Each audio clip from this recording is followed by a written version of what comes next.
my spicy.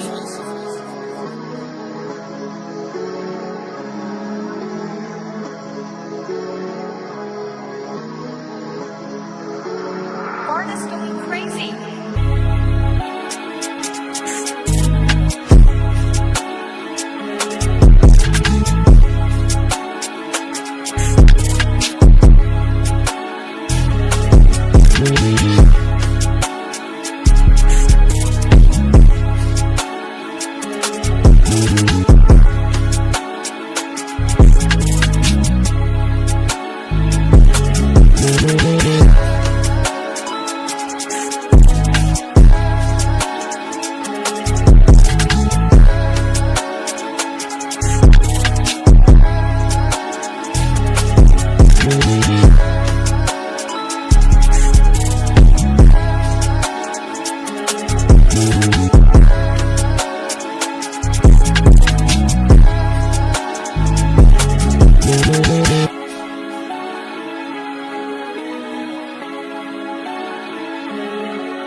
My spicy.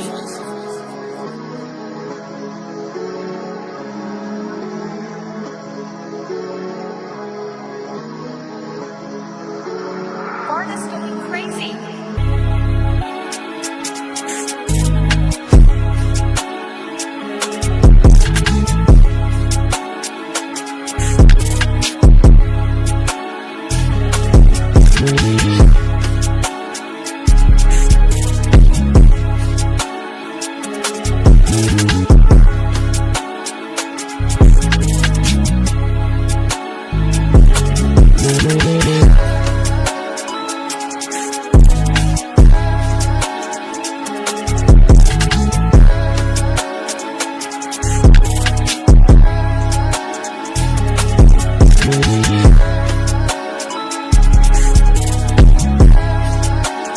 Texas, Louisiana, New York, taking over, making so much money, pulling up in a Range Rover, quality intact, self-made, got them high motors, get the full meal, you ain't leaving with no leftovers, self-made is where it's at, and that's a fact, our impact will be felt, paid in full, everybody's back, change the game our ways, you would think we abstract, form our own opinion, do you think we pointed on the act, call a spade, game winner, minutes ball game, never doubt us, a high quality remains the same, always gotta work, build content, free my frame, try to go the other side, but man, this is self-made.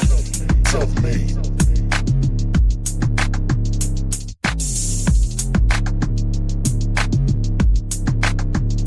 Whole arena. Texas. The whole arena. Yeet. Yeet, yeet, yeet your motherfucking ass yeet. The whole arena, folks. Ladies and gentlemen, welcome to Self-Made Sessions. I am Ibu of Self-Made, and I'm joined as usual by A.O. Blackheart, Chris O'Bread, and yo, we're not gonna do this gimmick every week, gang. Stop being weird when you're pronouncing my name. Stop doing this. Just read. You know how to read, right? You can read, right? Well, yeah. My muscle memory. I'm used to saying like King AO or Big AO, and then you don't have any fucking muscles. You don't have any muscles. All right, continue. I've plenty, and then I'm saying them, and then I look. I'm like, oh shit, his name changed again. So that's all it is. Yeah, you're a bitch. Continue. Absolutely not. Y'all Absolutely. do the intro like a good little boy. Go ahead. I'm not. I'm a good man. We're here with Rob, self-made, and Chris O'Brien, who has an interesting image behind him. Folks, Self-Made Sessions is live today. I hope you guys are having a wonderful Monday. I know I am personally. It's been a nice day, and I'm hoping to continue it and have a nice night with you guys. So sit back, guys. If you haven't liked the video, please make sure to like the video. If you have any questions, you know what to do, man. Hit up those super chats and ask away. Because today, folks, we're going to talk about a couple things. We're going to talk about some major matches set up for Dynamite, a title match, and a match that determines the number one contender for AEW Dynasty. So we'll get into those matches. We're going to get into what's going on with Randy Orton because he is a heel that is terrorizing the SmackDown roster, and everybody is cheering for him. Meanwhile, wrestlers like Sami Zayn and Cody Rhodes continue to be booed on the show. But that's not all we're going to talk about today, folks, because today we're going to get into the New Japan Cup. Callum Newman has defeated Yuya Uemura in an excellent main event New Japan Cup final. And we're going to talk about that match because, my God, was it amazing. And my God, am I hungry. Folks, it's Self-Made Sessions. Y'all know the drill. I'm excited. And while you guys are kind of filing in and getting situated, I'm going to pass it over right away to Chris O'Brien, man. How you feeling today?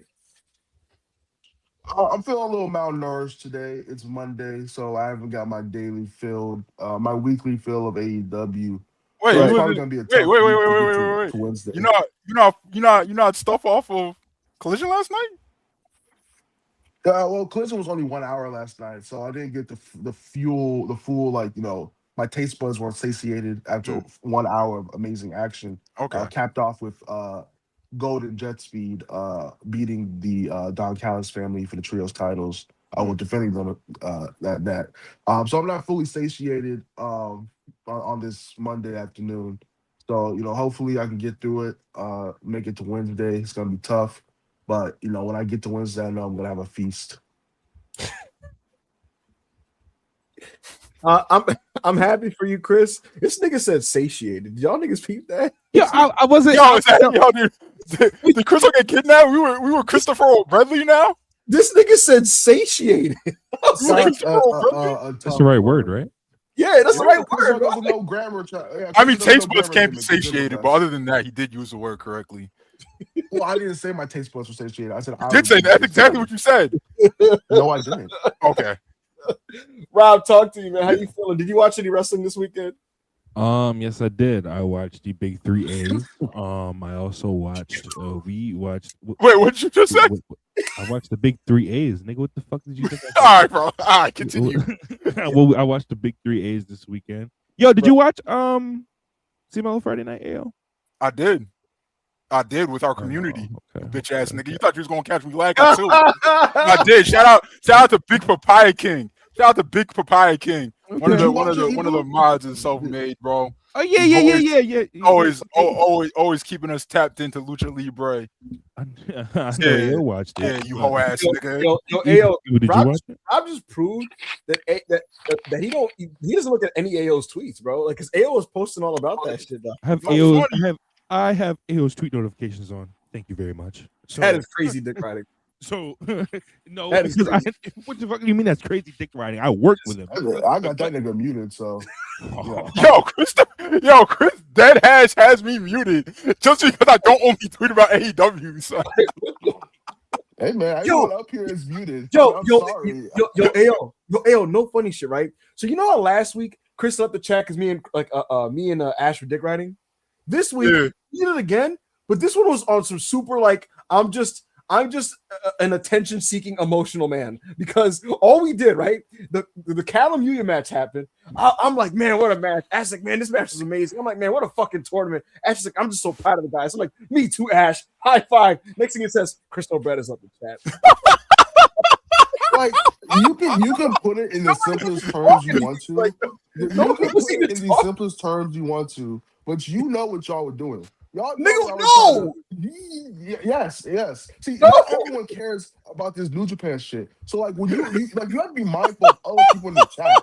You feel me? Like niggas is just doing too much. So I was like, yo, this is not an environment I want to be in. So that was 5 a.m. by the way. That was Pete. Yeah, he left at 6 in the morning. That was great. I then I woke up to that shit. And I was like, wait, what happened? I was like, wait, what happened? I did not care to scroll up though, son. He asked the while we was watching the match, literally in complete good faith, like, man, this is awesome, man. Good shit, guys. Yeah, man. I was yo, Ash was so high. Ash was like, AEW fans can suck my fucking dick. See, that's what made me leave. No. But Rob, I'm an give him an AEW fan. So I was like, yo, I'm not letting him talk about my people like that. Like these derogatory terms towards my people. I'm not letting it happen, and I left. No, I was. I just see I got Big Munch behind me, right? Word.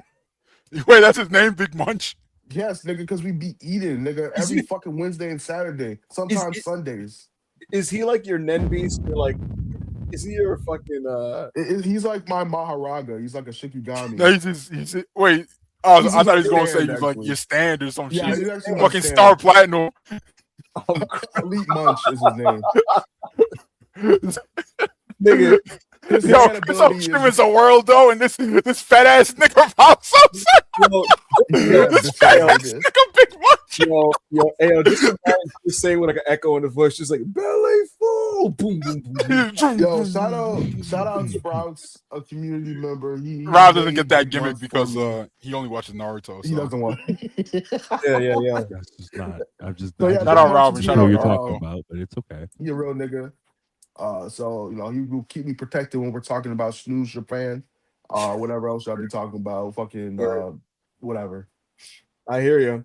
Well, folks, I'm excited to get into it today.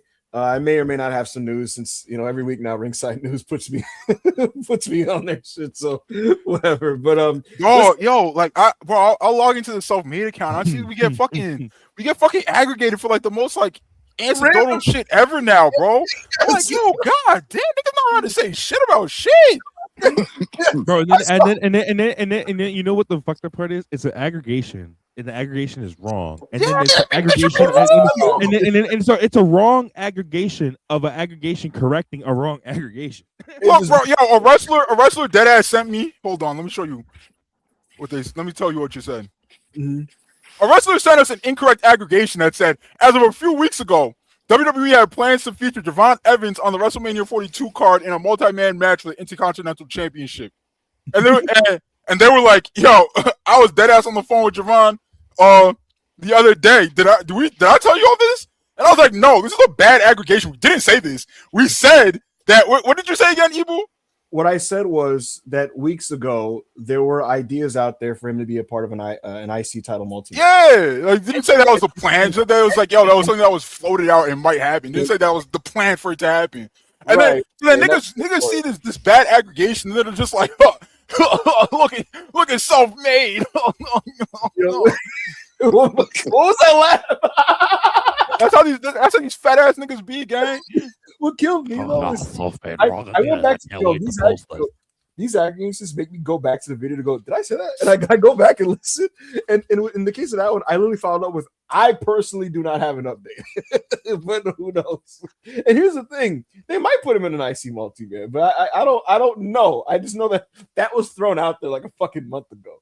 But we'll see what anecdotal thing I say this week that ends up in a report. If y'all should aggregate the fucking hungry shit, man. Get that shit.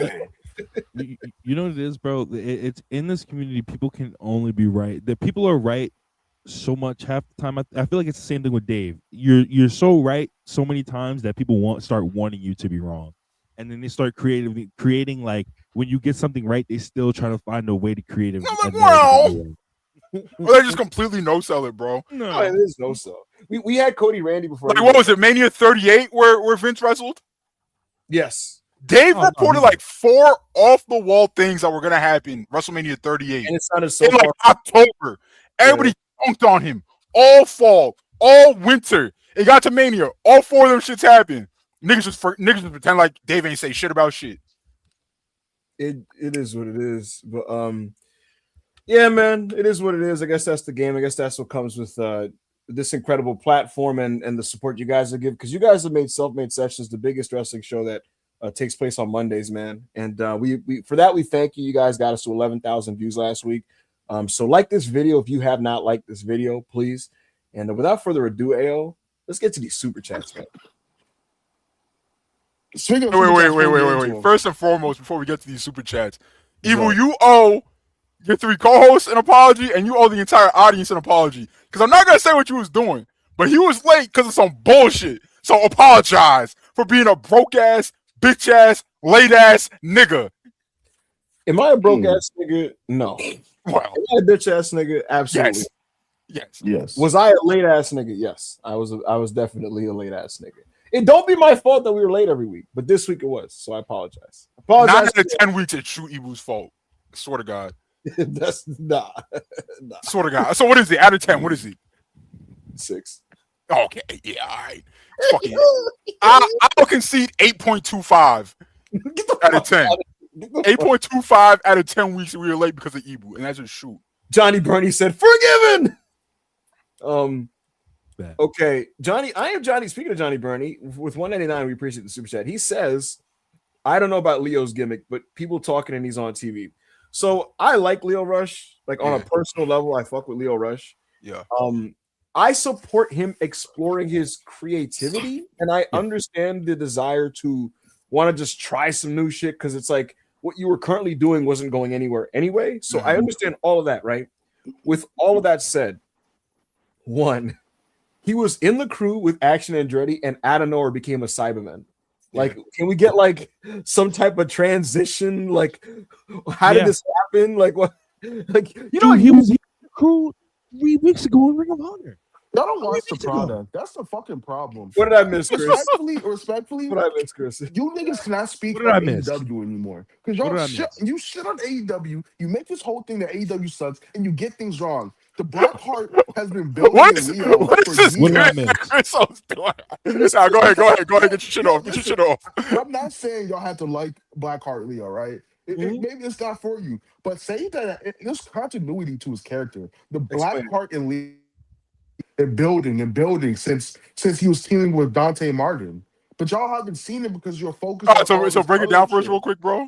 Yeah, talk to us about it. Yeah, like just take us through the steps of the building process. Real quick. Okay, so for those who don't know, right, the Black Heart is like y'all saw that nigga. I guess I can't speak. Shut up. Go ahead. Go ahead. We listening. All right, so the Black Heart is like a symbiote, you know, from like it's like Venom or Carnage or you know, all them shit. So like it infected Leo. You know, the crew was losing a lot. You know, they weren't in the position they wanted to be. So Leo on it was a segment, you can look it up, Chad. It was a segment where Leo was like back, him and Andrade were arguing and all that stuff. And then like, you know, you can see Leo kind of twitch and black thing just zooms past the camera. And if you don't know, the black thing was the Black Heart, you know, the Black Heart virus, and it actually affected Leo there, and it's just now showing its true form.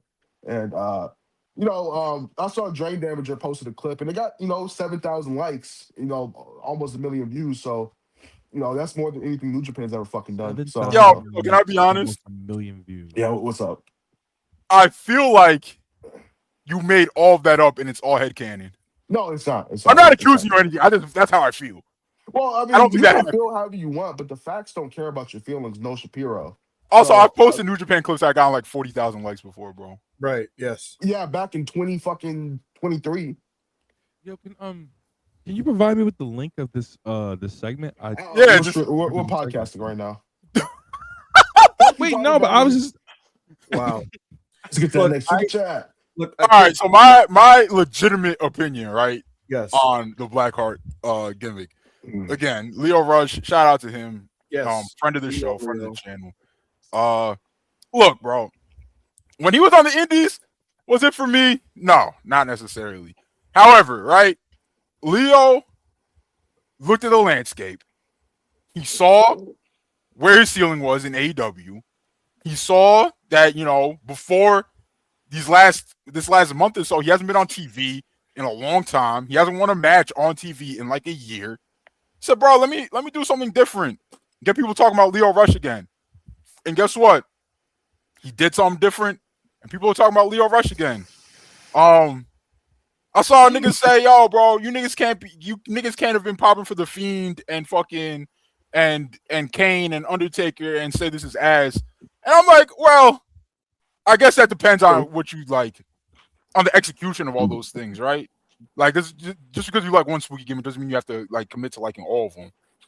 But I'm willing to give Leo a chance. I'm willing to let Leo cook. If it's ass, bro. If not, let's, I'm willing to give him a chance, bro. Like I told Jordan Pot 2, I was like, bro, worst case scenario, this shit flops, and then he goes back to being one of the best junior heavyweights in the world. Oh my God, what a terrible fate, bro. He's just fucking Leo Rush, the 31-year-old super worker. Okay. Yo, the way I look at it, right? I'm more harsh if it's a main eventer that didn't need to go in a direction like this doing it. Yeah. When you're a mid-carder, kind of just like banging your head against the wall, kind of like stuck where you are, and you're just trying shit, like go ahead and just try shit. It might suck. And this, I mean, I'm not loving what I see now, and it might flop, but it's like really, it's not really like a like it's like there's not much to lose. You know what I mean? So it's just like, all right, like look, in a month if Tony goes, yo, Leo, this shit is ass, but never mind. It's like, okay, then never mind. It just didn't work. So all I asked Chris at the beginning was just how did this come to be? Like that's all I'm. Yo, you know what the problem is with you guys? I just want to know how it happened. Like black people just aren't allowed to be emo. We're not allowed to be I'm sure, man. I'm sure. Really, Chris? The race car? Really? I don't know, bro. Like, niggas don't talk shit about Aleister Black, and he been doing this shit for 10 years. Yo, wait, hold on. Evil is an Aleister Black mark. He's one of the best wrestlers in the world. Evil is an Aleister Black mark. Oh, brother, here goes Rob. Here comes Rob to fucking to bury the black talent and praise the white WWE guy. It's not the same gimmick. It's not. What do you want me? You want me to lie? What do you want me to lie to our audience? It's not the same gimmick. Hey man, hey, Aleister Black had a gimmick on AEW TV where he progressively had more and more blackface going on, and Rob thought that shit was gas. And I said it was bad. What do you think? That was gas. No, you didn't. Don't lie. And also, Chris, listen, I'm all for niggas being themselves. If Leo, and this is not gonna happen, if he came out doing a crawl on the stage, and you were hearing, "If our love's incentive," like I'm like, nah, bro, I don't know, man. I don't know about that. I don't know. I bet if he was coming out to fucking Tupac, fucking dressed like a gangbanger, you love it. Maybe, but you see, like thank you for the super chat. I just feel like we gotta let our people be alternative sometimes. No, I actually have no issue with Leo being alternative. I'm just, again, once for the third fucking time on this podcast, I just want to know how you went from crew to Cyberman in 2 weeks. I told you, you didn't listen. Nigga, even, and these segments would have been terrible. If he fucking ran into a mystical object and was like, oh, I'm being corrupted, I'd be like, okay, that is how he becomes Magic Man. Okay, that's too TNA, bro. That is very TNA, but like still, or even a vignette where he's fucking like narrating it like, I am the Blackheart. I'm like, all right, this is silly, but like, okay, I guess they're setting up a new gimmick. We'll see what they end up doing. We'll see what they end up doing in the next one. I hope he gets Black Mist. Oh, appreciate you, Johnny Bernie. God's hate, $5 super chat. The Belly Boys can have fun watching Edge and Christian Cage. Hashtag We Hungry. Hashtag New Japan Pro Wrestling. Hashtag CMLL. Shout out God's hate, bro. Shout out God's hate. Long time homie. Chris, how do you feel about this? You getting full off of Edge and Christian in the Big 26? That's your shit? Nah, in Chris's defense, no, he's getting full off of Babes Wrath. I we have to talk about that too later. Genesis, and there's a only one match is announced, by the way. There's a House of Torture match that's being like advertised heavily with Chase Owens in it. So I mean, you know what else on Chase Owens, you know what else is being advertised? Takeshita versus Shota. You know what else is being advertised? KOB versus Oiwa and Zack Sabre Jr. You know what else is being advertised? Yoda fucking Tsuji and Callum Newman for the title. Hey, you can pretend to sleep all you want. You can pretend to sleep all you want, my nigga. Pretend to sleep all you want. But this week, Willow Nightingale once again has to tag with Harley Cameron to fight Megan Bain. What women's wrestling is on Sakura Genesis? Hey, Hey, bro. You know what the last time we had a women's match, you know what it was though, bro? It was Yuri versus a black goddess in Athena. Was it in Japan? Why did It they was let a Athena new. in Japan? It was an official new. Well, because they don't have a women's division. But when they do use the ladies, Why's Fred Ross not been in Japan yet? You want to know why, Chriso? Oh shit. Yes, I want to know why. He's been on the New Japan contract for a decade.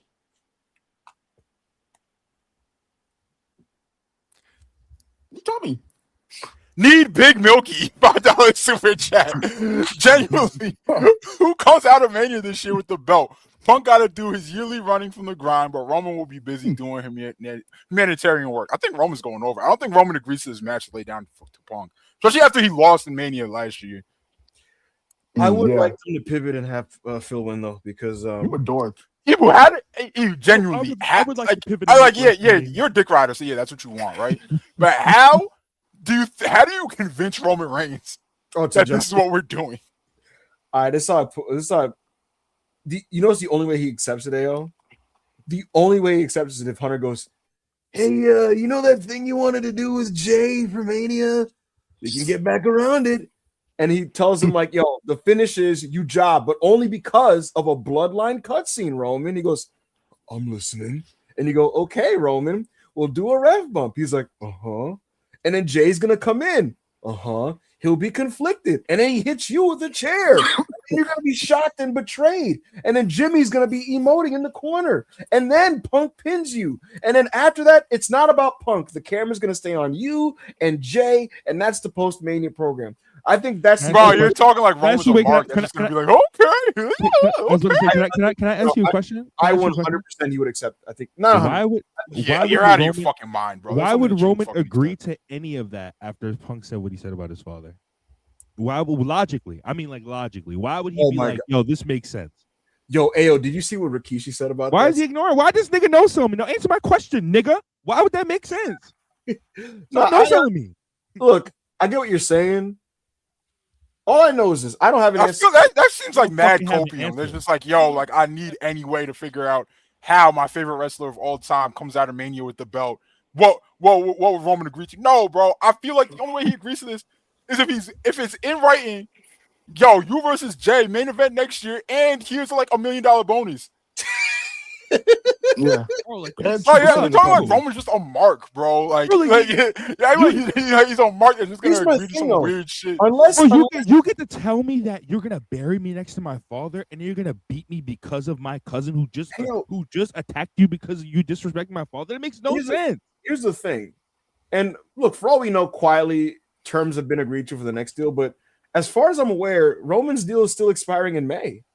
You know, and I'm sure, look, obviously he's going to re-up, right? But it's just like, if that has not happened yet, I'm not fucking going to beat CM Punk. I'm not. Yo, like, there's no one who is nasty on this panel. We all nasty niggas when it comes to this. There's not a nastier nigga on this panel when it comes to coping like Ibu. It's just not. Because he tries to use his cope to like warp reality, son. And just like that's just not how it works, bro. He pretends that he doesn't have. He's not working an agenda. You just want Punk to win, bro. It's okay. I get it. Yeah, you can understand. You just want your favorite wrestler to win. You can't rationalize it though. Yo, here's the thing. You can't rationalize it. Here's an actual thing though. For me, I just think objectively, most WWE fans would agree with this. Punk is just having a good reign, and Roman is it's really bad.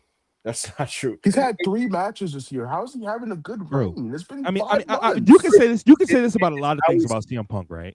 But why? It wouldn't CM Punk, the older guy, beating Roman Reigns, the younger guy, go completely back on what he said. I mean, he's already gone back on what he said a lot. Let me explain though. But like, because I bet you Punk would prefer to put over Braun Breaker. And so the way you can get back to that matchup. Holy shit!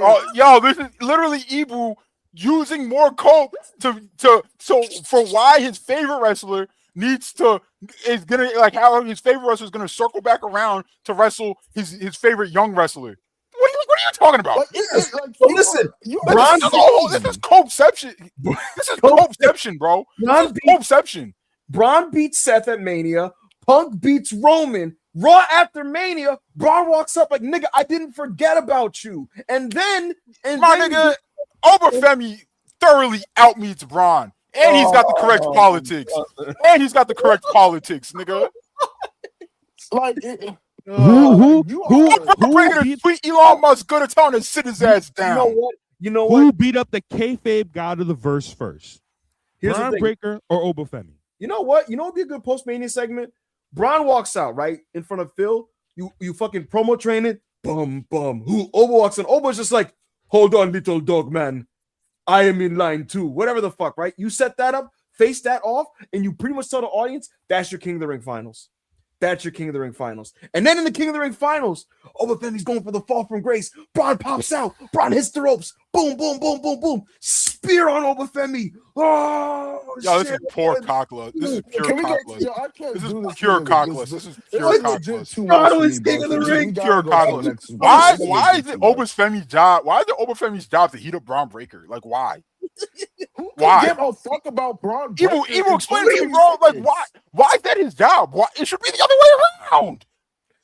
Hey, yo, you're doing that shit the WWE fans are doing now because WWE Twitter, they're doing the same thing of like, hey, bro, Braun's not the guy. It's Oba. No, genuinely, why should Obafemi heat up Braun Breaker?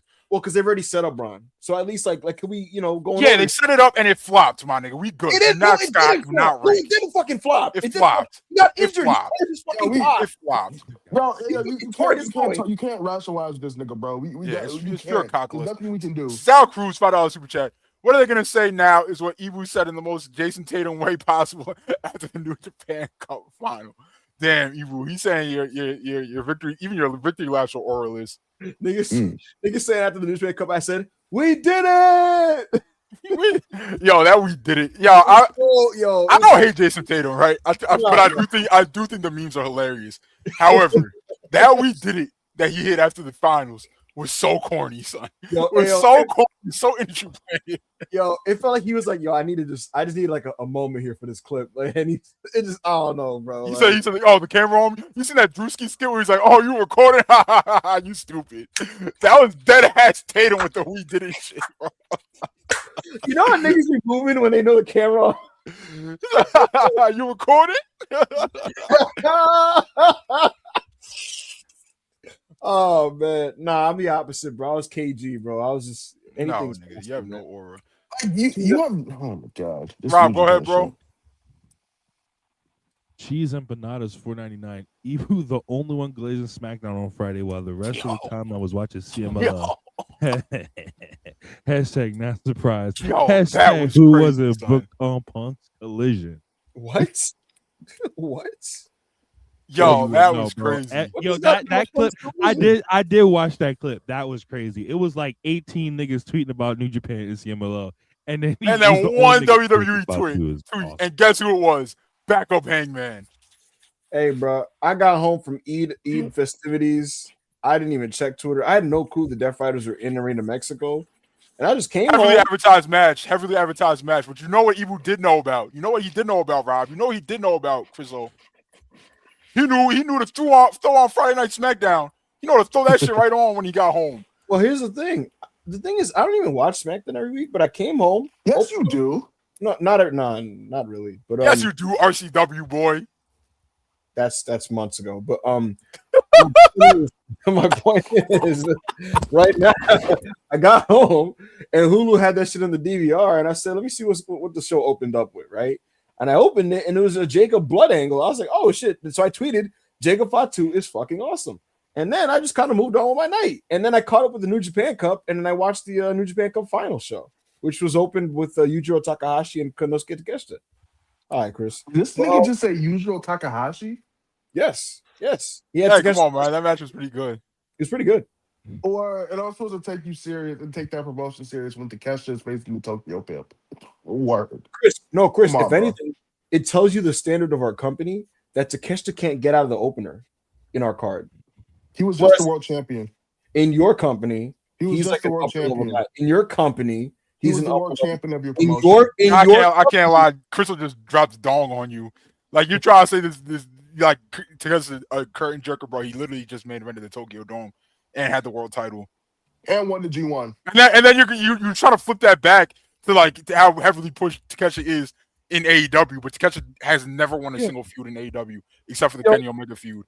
I ain't gonna lie, Ayo. You're doing a lot of J. Coleing right now, bro. You're doing a lot of shit. Nigga, I haven't told that to take. I'm not on your side, man. I'm not on your side. You're extremely off-putting, gang. I'm not on either of you niggas' sides.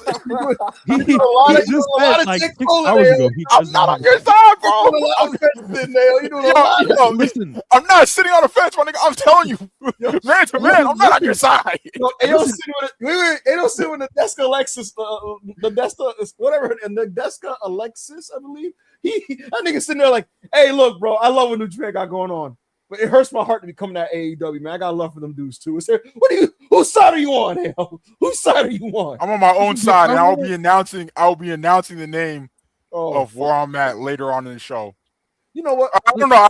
I don't have the name worked out yet, but I will be announcing my philosophy on the We Hungry versus Belly Full debate later on in the show. Okay, that's for later. Rob, I'm gonna put you on the spot right now, Rob, because you be sitting on the outside when this goes on, right? When niggas are fighting, when niggas are on the battlefield, right? Getting serious, getting busy, you just watch. So I'm asking you now, Rob, since you just been chilling, since you're just hanging out, talking about the 3 A's and all that bullshit. Right now, I'm gonna ask you, Rob. Right now, I'm gonna put you on the spot. Are you belly full or are you fucking hungry, Rob? What's going on? Listen, Ibu, as much as I'd love to be hungry, right? As much as I'd love to be hungry, I can't trust New Japan Pro Wrestling every year around June. I can't. And it's a fact. I can't. Bro, the last 3-4 years, Ibu, we were like, yo, New Japan Pro Wrestling is the promotion of the year going into the summer. Is there not true? You watch NXT? I asked you a question. I didn't ask for I didn't ask for ad hominems. I asked a question. I asked a question. I didn't ask for ad hominems. Yo, Rob, I have a question for you right quick. Listen, What's up? Listen, you're a WWE. I'm a W niggas junk food FC, right?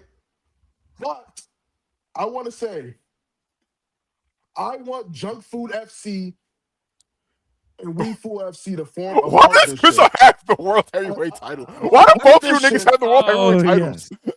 A partnership to take down. Yes. What is going on, bro? son? America bad. But Why are you niggas? Junk Food FC and We Fool FC will form a partnership, and we will stand together. What the as fuck? True-blooded Americans, and we will stand here as two Black Americans. We will lead revolution. Bro, this makes no sense because you guys have completely different ideologies. Crystal thinks it's only acceptable to watch AEW. Rob watches literally everything. Rob watches TNA, MLW, AAA, Evolve, WWE, NXT. This is the behavior of a hungry nigga. Politically, you're on my side. But what's the last? No, New he's Japan Pro not. He's Wrestling not show a I watched? Republican like you. He is a you are on my soft-leaning side. libertarian. What the fuck? I can't lie to you, So Ibu. listen. I can't lie to you, Wait, Ibu. so it seems like Crystal's gimmick is really niggas not to watch anything they want except for New Japan and CMLL. Like, what No, listen, you can watch all the bad wrestling you want, right? Watch WWE, watch AAA, WWE is pretty NXT, bad. all that It shit. is pretty bad. Watch all that bad stuff, but stuff that people consider good, What? you can't watch. Wait. So, What is the only AEW is the only wrestling that is good that you can watch. Listen, every once in a while, you need some junk food, right, Rob? You need, I love me some honey bun. I'm a big nigga. I like oatmeal cream pie, some peanut butter cookies. Yo, Rob. Hey man. When Mr. gonna come out with like nigga, that's a Swiss roll, nigga.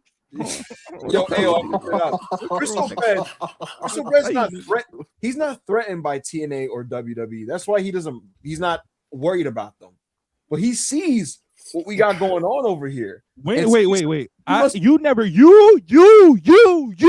answered my question. What happens in New Japan Pro Wrestling every year in the 2020s around June? You still never asked me. A legendary round robin tournament that sets up creative for the rest of the year. Who won that last year? Nigga. No, that's July. First of all, that's July. Second of all, that's July. That's a lie. Second of all, no. Every Dominion House of Torture ends every Dominion literally on top. That happens every year. It's happened the last 3 years. Every year, House of Torture ends every pay-per-view on top. Rob, I'm asking you a That question. didn't happen. That doesn't happen. Does one group of bad apples define a company? Didn't Tala Tonga fuck New Japan? Didn't Tala Tonga get to the fucking G1 semifinal? Nigga, that was like 3 fucking years ago. What are we doing? What's changed since? 3 years ago, AEW fucking had ninjas on the show. Fucking hijacking Didn't the Zack show. Sabre Jr. have one of the worst G1 finals of all time?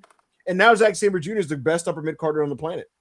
No, he's not. Exactly where he should have Yeah, fucking Wait, hold on. Zach card. CSJ's now he's not out meeting Big Fletch. Where he should have been in the mid card. He's not out meeting Proto Star. Hey, You know what I just realized? AEW has the 3 best wrestlers in the world: Will Ospreay, Maxwell Jacob Friedman, and Kyle Fletcher. I love Yoda CJ. I can't wait for when he comes to AEW, when he comes to his senses, right? Yo, does he crack the top 5? Maybe. But Chris, you're so out of date. You're so out of date with what we got going on, because right now, when you watch us, niggas like Oleg Bolton and Yuya Uemura and Callum and Zach. See, because you don't know, because you don't watch the games. Yo, listen to me. Kevin Garnett says this to puppies every day. He goes, "You don't watch the games, Lord." But Chris, you don't watch the games, Lord. You don't watch them. So you don't know what the fuck you're talking about. You're going off outdated data. You're Dr. Jerome. Wait. What did you just say? What? You don't watch the games? What? Anyway, my point is, what did you become a Vice Lord? What the fuck? my point is, I was about to say, wait. My point is, this nigga Chris, he's Dr. Jerome in the Android cycle, and he's like, "Yo, I got data on you niggas. I got you figured out." No, you didn't watch Namek. You haven't been to Namek. We're Super Saiyans now, Chris. You're not up to date. You don't know. You know Goku lost. Right? Say it again. Goku lost against Android 19. Yo, chat. If you're hungry, give me a hashtag "We Hungry" in the chat. No, this is why I can't like. Wait, didn't Goku only lost because he had Super AIDS? People ask you things, and that's they say Gato. things, and then you just don't sell them. Gato's the Super AIDS. Hey, here's the thing though. Tanahashi has the antidote in his hand, nigga. Tanahashi's at the bakery as we speak. No, he's not. He doesn't care about no long-term booking. Yes, he does. Because Hey, y'all see that interview where Tana was like, "Yo, my suits are starting to fit a little crazy." Yeah. I was like, "Yo, no, Tana, it's too early. Yo, the dome was 2 months ago, gang. Yeah. The dome was 2 months ago." He was like, "Yo, my suit's starting to feel crazy, bro. I gotta go to the tailor." Chris, you don't watch the games, because guess what? In this tournament, right? In our semifinals, we had Callum Newman versus Goto. The last time they fought was wrestling. The last time they fought was wrestling Dontaku, and at Dontaku last year, young Callum Newman failed to defeat Goto, who was the then IWGP champion. Fast forward now, he beats him. Yuya Uemura has never beaten Shingo Takagi. He beat him in the second round. ZSJ versus Ryohei Oiwa. Oiwa never beat him. He still couldn't beat him. But the point I'm making is niggas are moving past the previous generation of dudes. Guys like Shingo and Zach and fucking because Shota beat Zach finally. He avenged the Tokyo Dome shit. Guys like Zach and Goto and Shingo, the former champions, they now are passing the torch to these new guys. That's the definition of long-term storytelling. In this tournament, they have positioned Yuya as a future ace. You just don't watch the games. Watch the games if you're going to speak on the talent, but you don't know what the fuck you're talking about. You didn't watch Namek. We're Super Saiyans now. Listen, man. I'm glad I'm glad you keeping us up to date on what's going on, in the FIBA league. You know what I'm saying? We need to cover the FIBA league. Listen, the CBA. No, that's not a comparison I want to make. Yo, listen, bro. The international basketball leagues are cool, right? Watch Euro League. It's cool. Watch niggas go there to make a little bit of bread, right? But you know what the goal ultimately is? To get back to the NBA, to get back to America. To Bro, get back Leo to Rush. all elite wrestling. Leo Rush is crawling on all fours on your show, Mud. He's making Why are you burying a hardworking black man? Father, by the way. Leo, Husband, by the way. wait. Don't Yo, forget. you're a piece of shit. He started crawling around. Hold on, Ayo. That's why I can't stand locking stuff with Ibu, bro. Ibu Ruckus. Hold on, Ayo. Wait. No. Stop. Ayo, wait. Leo Rush started crawling around on your show. The first time he did the black card. Wait, hold on. The first time Leo Rush did the black card and it wasn't on the Indies, was a New Japan Pro Wrestling show. All right then. God. Oh, And he committed to the big gimmick a lot harder than he did. Oh my fucking God. AEW, bro. Ayo, now that's a negative. Now that that's a negative on New Japan USA, he's gonna backtrack now and act like New Japan USA is not really New Japan. Rob just dropped cock on you. Here's the thing, though. How would you respond? Here's the thing, though. What I would respond is y'all said Leo Rush has never done Blackheart on the main stage. I'm in New Japan. Hold on, I'm gonna say this. Shit. And it was against the junior heavyweight ace too. That was Big Takahashi. That was New Japan USA. Currently, the USA the current USA shows are no longer branded New Japan Strong. They are now branded as New Japan. That's why these new. What does that have to do with the former USA? He just did exactly what I told y'all he was gonna do. Let me answer you. They count now. They didn't count then. They count. There's a world title match on that show. There's been mad. What has there been like 2 world title changes on New Japan USA shows? Beat boop filler. My point is this. Crystal Bread is speaking from an outdated standpoint when he speaks on our talent. Didn't Jake Lee just main event like one of your biggest pay-per-views of the year?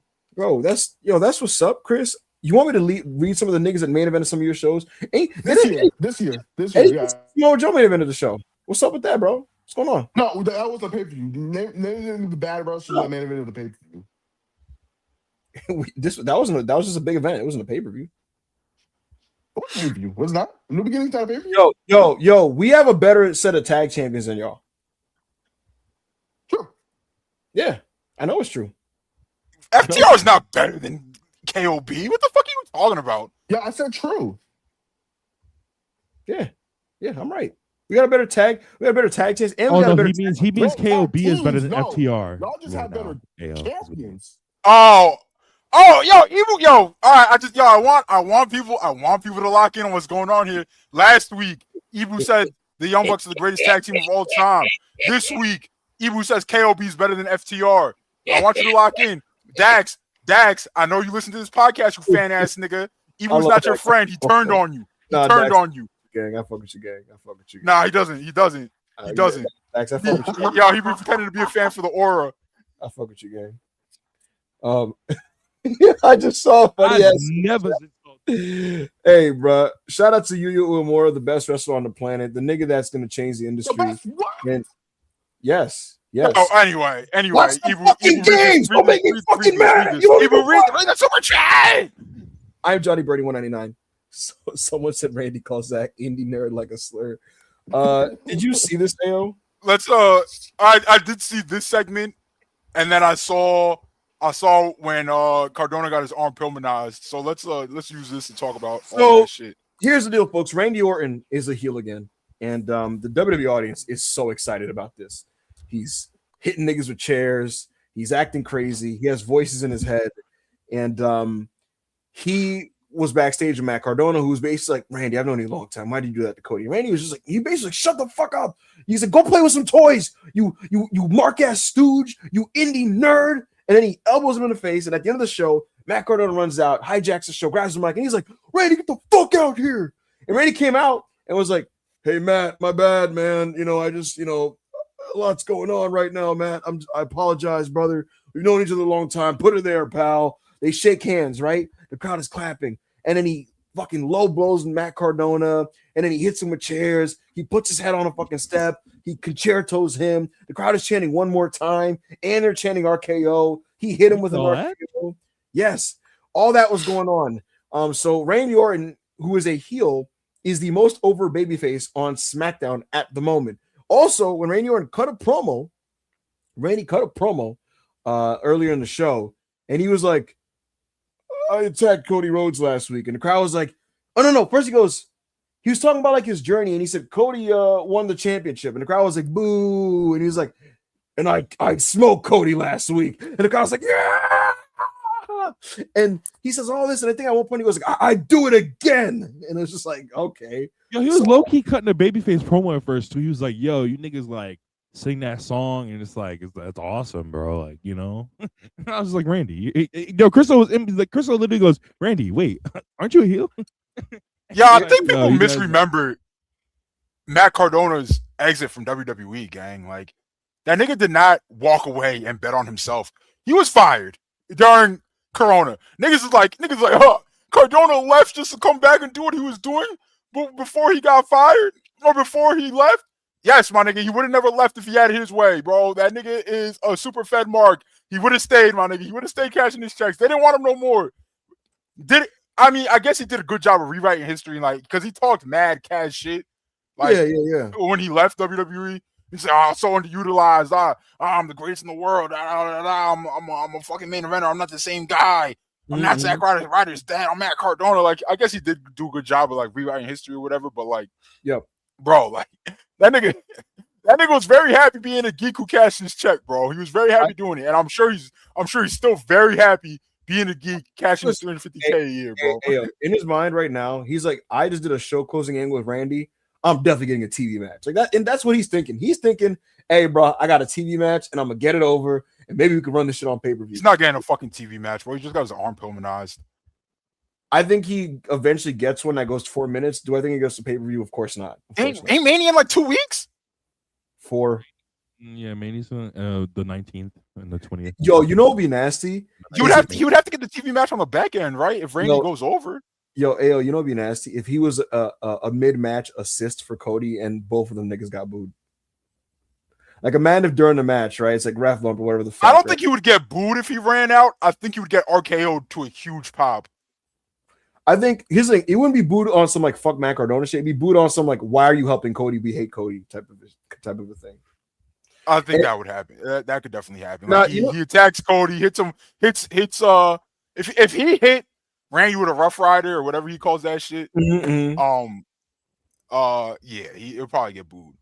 You know what's nasty about all this is Cody wanted the story to go in this direction. Brother, where are your instincts and foresight to go, I'm gonna book this thing and Randy is gonna get cheered over me? All I've ever seen from the WWE fans of last year is like, man, when Randy turns, when Randy brings back the punt, they love WWE fans. Like, heel Randy is canon for them, like for their fandom. They love this version of Randy. Yeah, especially this generation of WWE. This generation of WWE fans, the punting Randy that RKO's women and fucking is a psychopath and the voices in his head. Bro, Cody learned his lesson a little bit from his AEW run, in the sense that it was just like, all right, he's not forcing Randy to be on TV. He's not like he's not surrounding himself with like his hanger-ons that people aren't really trying to see. He learned it in that sense, but he still doesn't understand like why he got booed. Have you ever heard him talk about why he got booed in AEW?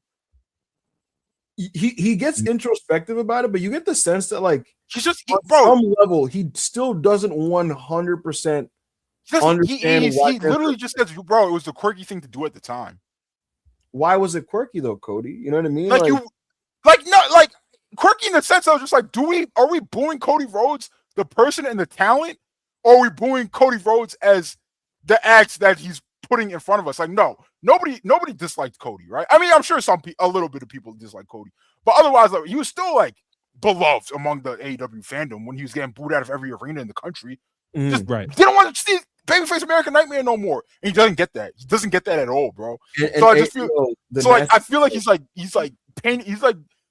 fucking mopping himself back into the corner, the same corner that he did before, bro. Like, he doesn't get that people aren't trying to see this shit right now. They're not trying to see Babyface American Nightmare, and they're not trying to see that shit at what's it called? Go over at Mania, bro.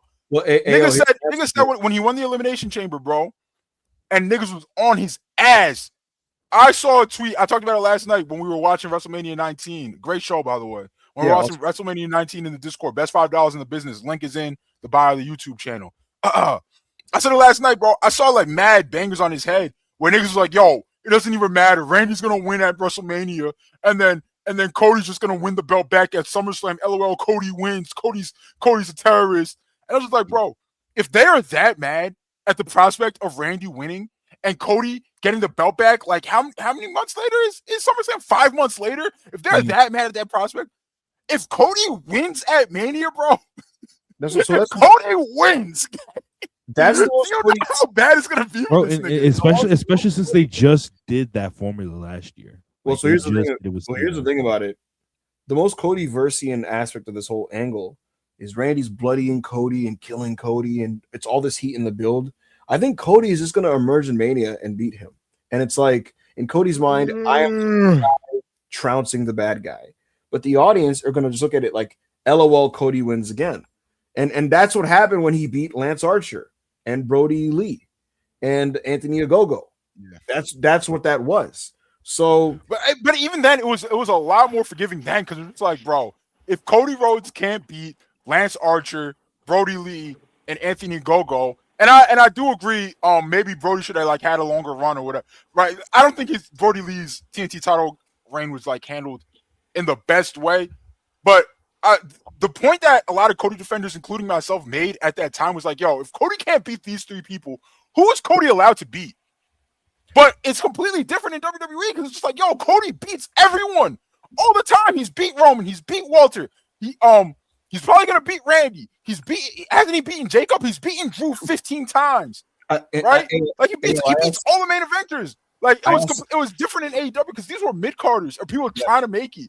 Yeah, right. Yeah. So it's just like, yo, like Cody's a huge star, bro. Like yeah, he's allowed to beat these people. Cody's beating a million huge stars in WWE.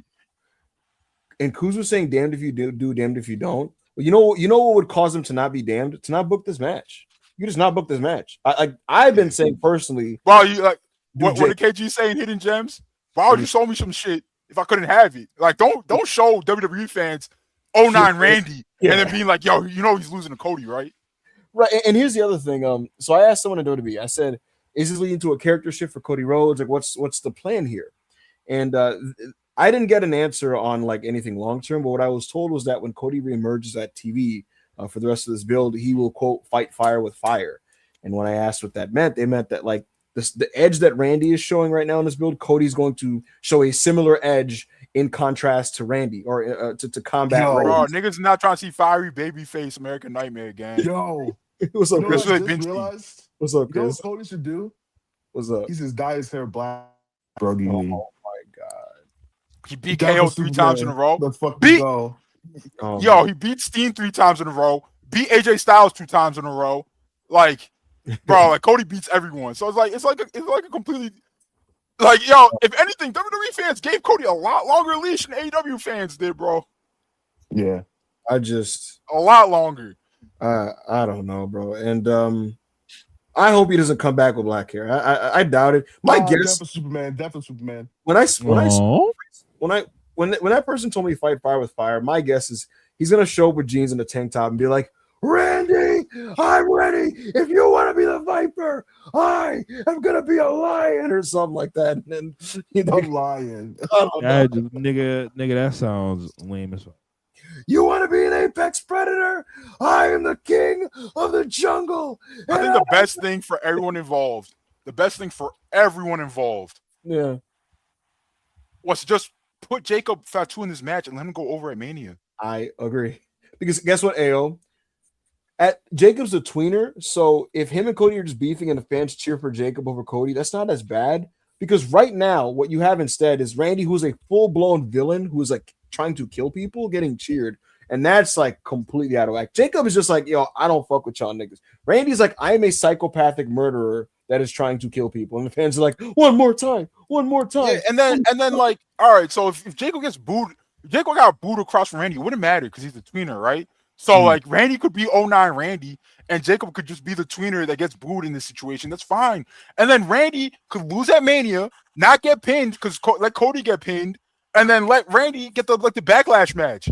There's a lot of ways. Cody goes home. and lets people miss him. A lot of ways this could have been avoided. So again, my only opinion is I just hope Cody has a good idea. As you know, and I love Cody dearly, one of my favorite wrestlers in the world. Cody's hit or miss sometimes when it comes to What was Cody's last good idea? Kevin Owens turning heel on him. Or Yeah, but then he just beat KO anyway. Yeah, then he just beat him like 3 times in a row. It is what it is, man. Cody. And Jan, $2 super chat. The Lion continues to roar in 26. Hashtag Shin Nihon Ichiban. Do you want to get into the John, change your name on Twitter. What's his name on Twitter? Elite Merchant. Change that shit. You're War Merchant now. All right, bro. Become Empire Merchant. All right. Empire Merchant. Hey, you want to get into the cup final now? Yeah.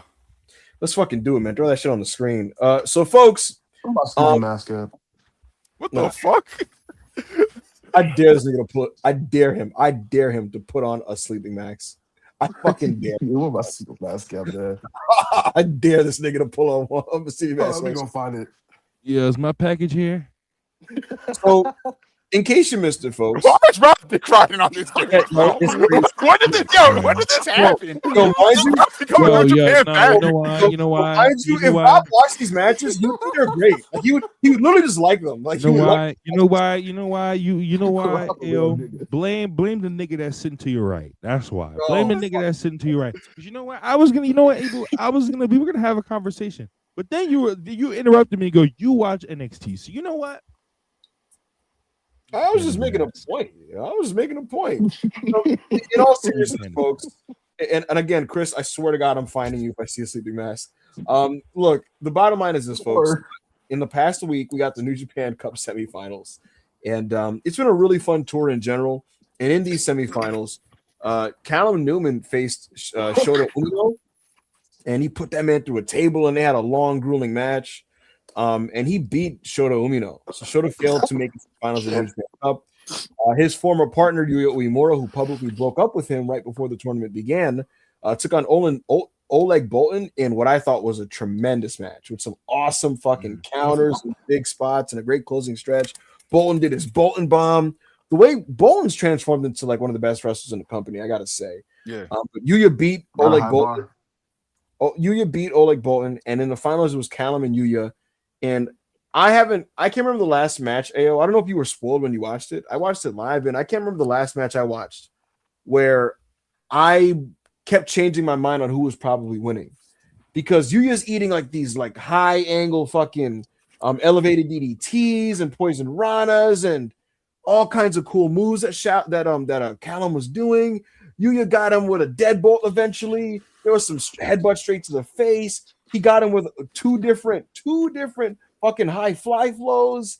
There was some amazing arm drags in this match, including one off the top rope. There was tremendous drama. The newly dubbed Lions. What's it called? Lions Shiner. That's hard. That is hard. That shit is dorky. Nah, nigga. Lions is dorky. Hey, Chris, when you hear the Japanese, that shit sound crazy as shit. Word, I'm sure that's your explanation on why it's hard. Lions Shiner. That shit is gas, nigga. The point is, Yuya is he's ascending. He's 100% at this point shed the TNA off of him, which is amazing to see. Yeah. And man, that match was amazing. And the near falls were so great. And I'm just so proud of everybody involved. Callum Newman gets the victory. Oh, there's a part where Zayn J tries to hit Yuya with a chair, and Yuya goes full Rob Van Dam and kicks the chair right in this nigga's face. And who's Zayn J? Zayn J is a young. Come on, man. He's Callum Newman's little big homie. Yes, his little big homie. Like he's his little homie, but like he's like exponentially older than Callum. So like it's correct. He's also his big homie. Newman's like 23 and Zayn J's like 40. Yeah, Zayn's like 28. Wait, guys. Okay, I'm ready for the conversation. Give me a second. Okay. Wait, what? All right. Yeah. All right, continue. Nevertheless, as I was saying, So Yuya goes full Rob Van Dam on Zayn J. Zayn J falls off the apron, takes a bump right to the fucking floor. There's a part in this match, AO, where they're fighting by Tanahashi, right? And Callum Newman slaps Tanahashi's like water bottle or whatever, and he fucking spits in Tana's face. And the other thing about this match is awesome. The action's great, the pace of it was great, the escalation, the drama, the near falls, the moves. But the other thing that I want to point out for all the fucking smarter people, Chris looks like a fucking force ghost that's like flickering in and out. Like it's fucking weird. Bro, he's so full that he can't even be like physically present for this conversation, bro. His body's like sending him to another dimension. His chakras fucking. Oh shit! What happened? So anyway, Oh shit! Ayo, and I'm sure you noticed this too. For all the smarter people that act like Callum's just a generic moves hybrid of a bunch of other past derivative wrestlers that he's derived from. What I saw in this match was a cocky asshole that did plenty of character work because in between the spots, what a fucking bitch this guy was. What a bastard he was. And I can't praise it enough. Great match. Callum wins. He's the guy who's going to go up to Sakura Genesis to face Yota Tsuji, which was big because you wanted to establish a new leader for United Empire. That's important. But I thought United Empire was cooked, gang. I was like, yo, they tried with TJP, but they were also like kind of like pushing Cobb as leader too. Nobody believed any of this shit, right? Yeah. Like they were like just like, bro, like these guys are geeks. And New Japan fans like Jeff Cobb, right? But nobody believed in him as a stable leader in 2025, right?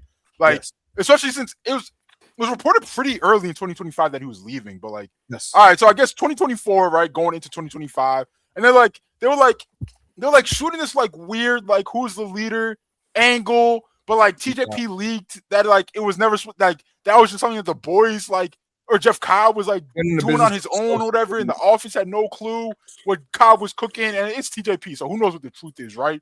But apparently they like the boys weren't even on the same page, and the office weren't on the same page on like that angle, and it was supposed to be TJP, and niggas was just like, bro, I'm not watching a stable led by TJP, and it's just like. And then niggas was like, oh, no, don't worry, bro. The long-term plan is Callum Newman. And niggas was just like, and I'm a long time. I have tweets dating back to like 2023 defending Callum Newman, right? Yeah. But let's be honest, right? Yeah. That nigga was a geek when he got to New Japan, right? But at the same time, he was 20 years old, 21 years old, right? He was wrestling like his GOAT, like his mentor, like his big bro, Will Ospreay. That just wasn't him. It wasn't him, right? I was like, yo, give him some time, right?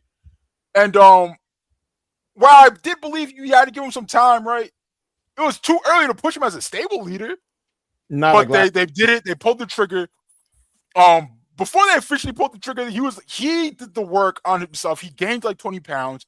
He drastic shift in character, drastic shift in wrestling style, right? Yes. I don't know the last time I saw him do a flip. I don't know the last time I saw him do a back handspring. No. Right? Like he is a completely different wrestler. Thoroughly outmeets Finn Balor, better than Prince Devitt ever was. How do you feel about that take, Ibu? I don't agree, but what I do think is has Prince Devitt in New Japan ever had a stretch of matches that good as Cal Newman in the New Japan Cup? Probably. I'd have to look at it, but what I would tell you is this. At 23, for it to be a conversation is something. And also, you can make the argument that he's better than a lot of like great Gaijins were at 23. And then lastly, of course, he has the upside to climb higher than Finn Balor has ever climbed. And what I love about the booking of this AO is that for the short term, you established him as a leader because this was a vehicle to establish him as a main event heel for Tsuji, and short term he gets to get the title challenge. But also Yuya, they basically told you like, yo, he's like an ace-like figure. And like obviously he's gonna down the line win a big tournament and main event a show, probably against the Yota Tsuji, but not now. Right now, Callum's gonna get the shot for now, and then Yuya's gonna get one afterward. So they have both of those guys. But then it's not just that, AO. You remember how bad Shooter's PR was last year after the Tokyo Dome. Remember how bad his PR was. Now he's been completely rehabilitated and has changed the perception because anybody that's pretending that Shota's still like a bad wrestler. You're not watching. You're not watching, bro. You're not watching. You're not watching. You know, so from that standpoint, I've been really happy with this tournament. And then you got the subplots of the tournament, like Oiwa, his rivalry with Yudo Ice, and their fucking forever beef. Really fucking good. Yudo Ice is fucking story arc is so funny because Oiwa beats him and he's just kind of like, yeah, but you can't beat me in a real fight. He's like, yo, you're a bitch. And yo, stop rolling me up, gang. Like, you're a bitch and you're rolling me up like a bitch. You'll never beat me straight up like a man. And Oiwa's like, bro, this is wrestling. It's not a street fight. I won the wrestling match. Cry. And then he's like, oh, you want to do it again, bitch? And he's just like, okay, but we'll do it again. And he's just like, let's get high. It's a W rivalry. I actually like the fact that it sounds like they're not making Yudo like a chicken shit heel. Like he's just no. It's cool, right? Because it's like, so I don't know if it's a shoot or not, but Yudo's backstory is like he grew up fighting his entire life, right? Like he was fighting in school constantly. He was doing underground fights and shit to make money and shit. That's like his character, right? So he's just like, bro, like, all right, you beat me, but bro, I don't respect this, gang. Like you're rolling me up instead of putting me on the mat and like knocking me out and pinning me like a man. He's like, and Oi was just like, bro, this is fucking wrestling. Like, I don't know what you want. Like, he's like, yo, get good, bro. It's wrestling. And it's just so awesome. And Yudo iced this thing of like, hey man, we'll see whose philosophy is better. Like, let's do this again. And so that's setting up the Sakura Genesis match. I'm gonna ask you this: what did you think of the last couple New Japan Cup matches that you caught? What do you think about the booking, and what did you think of the final? Fire! I'm so happy that we're finally all in on this youth movement, right? Yeah, finally. At the forefront. Finally, right? We've been begging for 3 years. Yeah. At the forefront, we have Shota, we have Oiwa, we have Yudo, we have Tsuji, we have Yuya, we have Oleg Bolton. Yep. We have Takeshi who makes the big shows, right?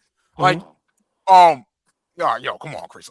Yo, so it's like we're finally we have Newman, right? So it's finally the young guys are being given the ball. They're being put in huge spots and they're drawing huge and they're becoming huge stars too. Yes. Yo, look at Chriso is a piece of shit. Look at this. He looks like Satoru Gojo. Holy shit, I just had a nightmare we turned into a New Japan pod. Holy fucking shit. Anyway. Holy shit. They've gone full youth movement. And it's drawing. And the matches and we're not only is it drawing, we're getting the best string of matches that New Japan has had since the pandemic, bro. Like, when's the last time they've turned out this kind of match quality up and down the card? In the heavyweight, in the main events, when is last we just haven't had this since the pandemic started. Yo, you know what's great also? Because Shingo, Goto, and ZSJ have been de-emphasized. Yeah, Oscar too. I fucking love Oscar. Right. Go ahead. Because Shingo, Goto, and ZSJ have been moved a touch down the card, it's actually strengthened like their mid card because now, before it was when the youth movement wasn't happening, you had a show that was using way too many of the fucking shitters that are now gone. Yeah. And those three guys were like your main event guys that were kind of carrying the like last match in the show. Now, instead, ZSJ is a gatekeeper having good matches with the young dudes. And same for Goto and same for Shingo Takagi, as we saw in this tournament when they lost in the quarter and semifinals. So that's what's adding to the depth of the card. Bro, we caught a lot of heat. I was flat out called Brit-phobic, whatever that means. And that person was not joking. They were serious. They said I was Brit-phobic because I said Zack Sabre Jr. was miscast as a main eventer in a top level company. And he was, bro. He's not a title holder. Bro, he's having one of the best runs of his life right now. Push down the card. Dang. 30-minute main events, 40-minute main events was just not Zack Sabre Jr.'s bag, bro. Like, that's not what he's supposed to be doing. It just legitimately right now, like legitimately, there's so many positive contributions from the roster. The only black eye is like the House of Torture crew. Yeah. And that's gonna be obviously an ongoing problem, but like there's so much good that does outweigh that bad right now in these shows. And if you're not up to date with what these young niggas got cooking right now in New Japan, I suggest you familiarize yourself with it as soon as possible because these niggas are coming. Like legitimately, these niggas are coming, and there's a whole crop of them, and they're all like high level. At the very least, right? If you take nothing away from this conversation, take this away. Yeah. Stop with the Shota bad. If you don't actually watch, stop with the Shota bad. Stop with the Newman bad. We can tell you're a tourist. We can tell you're a tourist, and these are not your real opinions, gang. You saw it on Twitter, so you're like, oh, this is the truth. No, you're wrong. Ayo, can you admit that right now? And I'll admit for you, right? When he first came back, it was kind of spooky. Right No, now, it was extremely spooky. Yuya's fucking awesome. But I always believed in Yuya. I was a fan since day one. Oh my You were shitting on him. You called him Joe Hendry's young boy. You said he was ugly. You said his wrestling was woke. You called him an arm drag merchant. Marcus, you were out of Full FC. You're putting over the opponent. You're out of Full FC.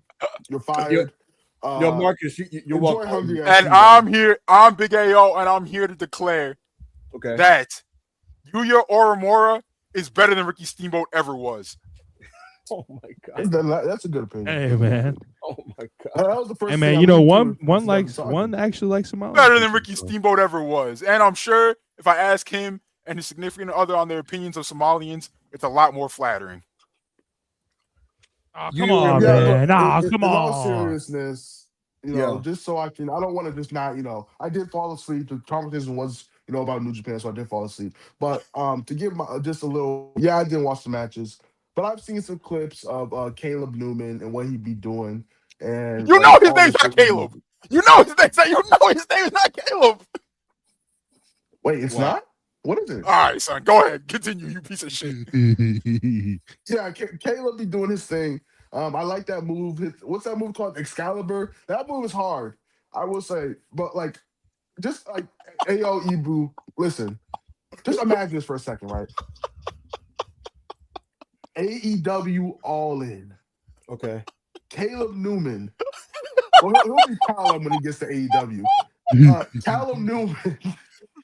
Yo, Chris, I was waiting for him to finish. I was dead ass about to say, yo, chat. He's pretending like you don't know his name. Yo, when Newman signed that dollar line and is all elite in 2028, Crystal's gonna act like he's his biggest fan ever. Yes. But now, because he's in New Japan, he's pretending like you don't know this nigga's name. The Commonwealth Kingpin brings in the United Empire, and his first mate will be Callum Newman, second in charge. His main event guy on Dynamite. Holy shit. Woo. Yo, and Goto, Shingo. Actually, not you, Shingo, but Goto, bro. I know what they see what they're doing to you, and it's mad sad that they're doing this to you. Come to AEW, bro. You can bring Yoshihashi. You can bring him, bro. Bishamon can do a lot for our tag division. No. Just no. We got more money, so So yeah, folks, like I said, just keep an eye on what KOB and Yuya and Shota and all these fucking young guys, Oleg, all these Callum, what these guys got going on, because it's some of the most exciting thing happening in wrestling right now. So that's Rob. Were you excited listening to that? Objectively, Rob, like genuinely, did that not pique your interest? Like I might maybe peep some of that shit. It makes me excited for Yuto and Shota, but but I will say, unjokingly, that was a really good conversation from you too. And if I was into that type of thing, that's great. Yo, Chris will just act like he wasn't a New Japan fan for a decade of his life. Wait, Chris, how old are you? I'm 24. So Chris was 24 years old. Since he was 13, 14, he has been watching New Japan. And now he's just like, yo, fuck that shit. And now he's pretending like he's just like, yo, Pure is disgusting. Yo, AO, it's like when a nigga into that thing. This conversation, would assimilate me like crazy. I don't know what's going on. So it's like I got what y'all were talking about. People like this type of thing, it's like when people like chess. I don't like chess, but when I see people talk passionately about it, it's like, yo, if I was a chess nigga, I'd really be fucking lit right now. These two niggas. But for this to be a one-on-one comparison, you would have had to be a chess nigga for 10 years and then disowned chess. Yeah, because checkers is better. AEW checkers. Hey, when niggas pretend they don't like anime to like distance themselves from other niggas. I'll be watching that shit. It's like, I'll be watching that shit, but shout out to y'all, man, for real. Like, I know y'all. Yeah, I don't like shonen, but and like Hunter. Say it again. You said you don't like shonen, but what? But I like Hunter x Hunter, which is like a Yo, soft those human, niggas or are so what's human, annoying, what the fuck son. you call that shit? Yo, these niggas be shitting on Shonen. They be like, oh, Battle Shonen. And they put over shit like Hunter x Hunter and Fury. And I'm like, and they're like, yo, I don't. And I was like, nigga, it's Battle Shonen. You're like, no, it's I mean, it has some Battle Shonen like elements, but I like it, so it's not Battle Shonen. And I'm evolved and I'm elevated and I have better. No, you're not, my nigga. You're not. You're the same as all of us. You're a Naruto ass nigga. Well, listen, I wanted to ask a question. So I know that there's like, is there 2 different Hunter x Hunter series? Or is like, Yeah, no, yeah, there was from like a place where I don't. So know. the anime is the manga is really old, right? Not really old, but it's old, right? Yeah. And it's had a ton of hiatuses, right? That's why they call it hiatus, right? Yes. So they made an original series, and that was like what 99 or some shit. And 99. They adapted everything that happened up until the manga was like finished, right? And then they stopped. So they was like, all right, there's nothing left, and we're not gonna do anime only shit. So they just stopped it. And then they continue, and then the writer eventually cranked out a lot more chapters, and it was really popular. So it was just like, all right, so we have to do this shit too. So they made an entire new series, and they started from the beginning in the 2010s. And then that shit cost a lot If I were to watch one first, which one would I watch? You only have to watch the 2011 one. You only have to watch. Also, that one gets bad though. No. The manga is bad. The anime is good. I mean, I don't like the Chimera and Arc, but a lot of people, that's their favorite shit. Yeah. Rob, what I would say is, because here's the thing, like 99 is good, but like you don't need, if you're just trying to consume the whole series in order from start to finish, just you can watch 2011. Listen, I promise I will give y'all one day. I will come here and give y'all a dead ass list of all the anime I watched with story. Yo, Rob, you've only ever seen Naruto, gang. It's all right. That's not true. Yeah. That's not true. Yo, I've seen all. Well, obviously, but y'all gonna be like obviously, but I've seen all of Dragon Ball. Obviously, not Dragon Ball or OG. All of like. After Z, I've seen all of that pretty much. Skipping Dragon Ball is crazy. What else you got? Yeah, bro, I was like, what, fucking 7? Shoot. What else you got, Rob? You're gonna make fun of me for this. All of Akame got killed. I've seen that. Like anything I could find on Crunchyroll, I was like not obscure shit. Akame got killed is fire. I wish it was the most popular. I would say the most popular stuff on Crunchyroll. Yo, Rob, can you read this chat? I don't got my glasses. Rob has seen Naruto, Shippuden, and Boruto. No, I've seen half of Boruto. I'm not finishing Boruto. Wallahi, I'm not even memeing. Not even doing a bit. When me and Chriso became friends, Chriso and Ibu became friends with Rob. This nigga did not let us say Boruto bad. He did not let us say Boruto bad. No. I swear to God. Yo, put it on. I swear to God. I swear to God, he didn't let us Boruto bad. I swear to God, he didn't let us Boruto bad. Say Wallahi that right might have now. been Kais, Wallahi. actually. You said who? Wait, you said who? Kais, because Kais loved Boruto. Yo, both of these niggas. No, I've always been on Boruto. Yo, I'm about to leave. This is disrespectful. I kind of remember Rob hating Boruto. Actually, oh, is that? Might be mistake. I remember Kais. Well, actually, Chris O'Brien used to be like, "Hey, man, the manga fire." You think it should be, "Hey, Boruto manga fire ass nigga." Good, like time skip. Blue Twin Vortex is pretty good to me. Hey, bro, one day I'm gonna watch a recap video, and we have to get on our horse and move on. But one day I'm gonna watch a recap video on part 1, and then I'm gonna read Blue Twin Vortex or whatever the fuck it's called, and I'm gonna give the correct opinion. All right, let's get on our horse. What made me disinterested in anime? Follow easy. How much? I don't know why. $100. Oh my God, $100. Shout out Big Fon Leezy. Fon Leezy, amazing supporter. Ibu just wrote a whole thesis trying to sell me on Ethan Newman, the third bet I'll tap in. Also, y'all still going to Double or Nothing? Already got my ticket. Yes, sir. Yeah, me, AO, BV, and some of our friends already have our tickets. We're next to each other. Yo, Ibu's going. Yo, I want to tell y'all. Yo, Kais is yelling at me. He just texted me in all chat caps. I said 2 Blue Vortex is good. You freaks. Anyway, so shout out Kais. FBI, check that nigga's computer. Anyway, yeah. Yo, Ibu, I wanna let you know how nasty this nigga Ibu is, right? So we have a group of like 6 or 7 niggas going to Double or Nothing, not including Ibu and his brother. We've been planning this shit for mad long.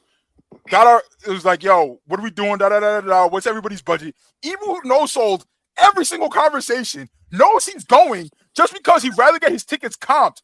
And I could get my ticket. We can all get our tickets comped, but there's no guarantee on how good the tickets would be.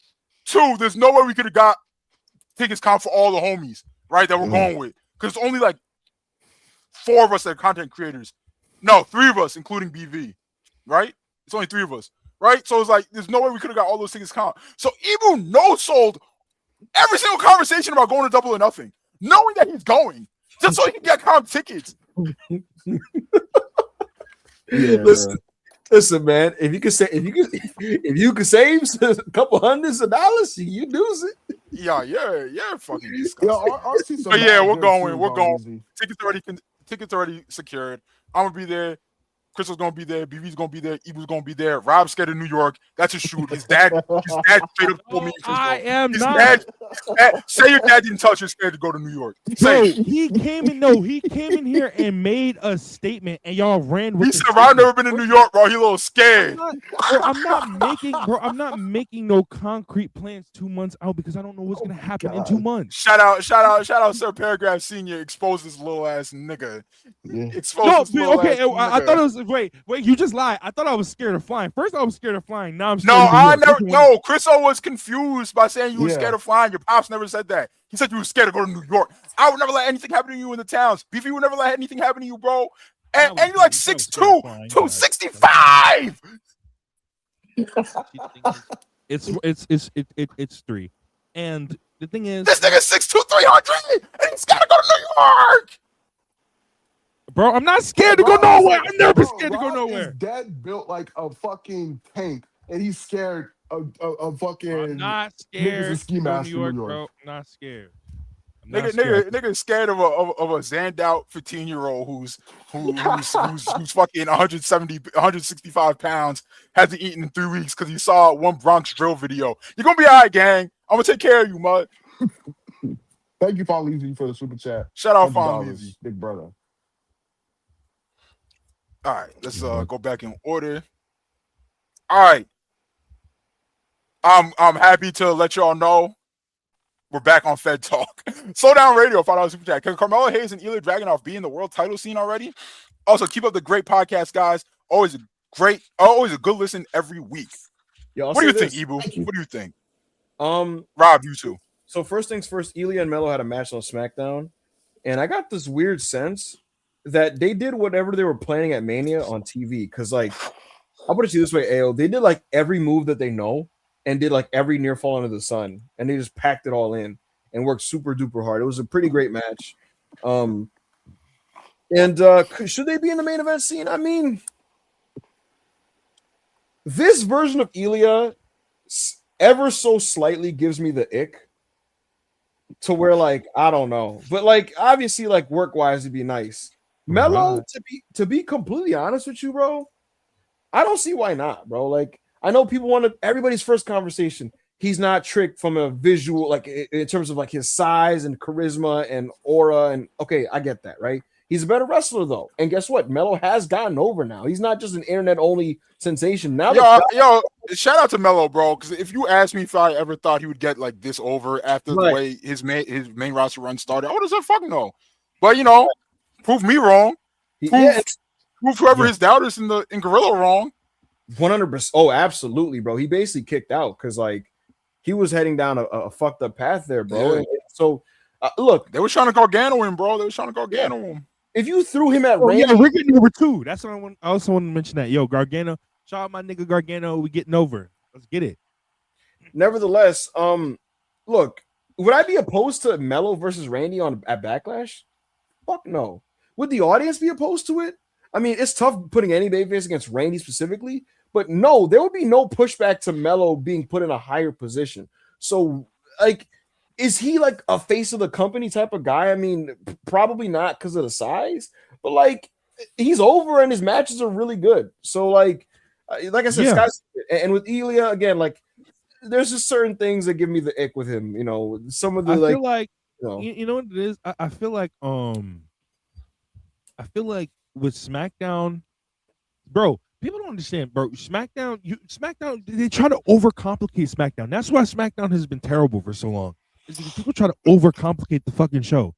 Bro, SmackDown since its inception has always just been a good wrestling TV show. Like, stop, we don't need all the bull, bro. Raw is the place for all the bullshit where they do, like, you want to do all this extra, like, fucking storyline bullshit, bro. Cool, take that shit to Raw, bro. SmackDown, the only thing that has gotten over in SmackDown in the last 2 years is like Roman in the Bloodline, but mostly wrestling, bro. What happened when Carmelo and Andrade were going crazy in 2024? Oh, people love that. Yeah, people love that. Like, bro, like the SmackDown tag division when they were going crazy last year.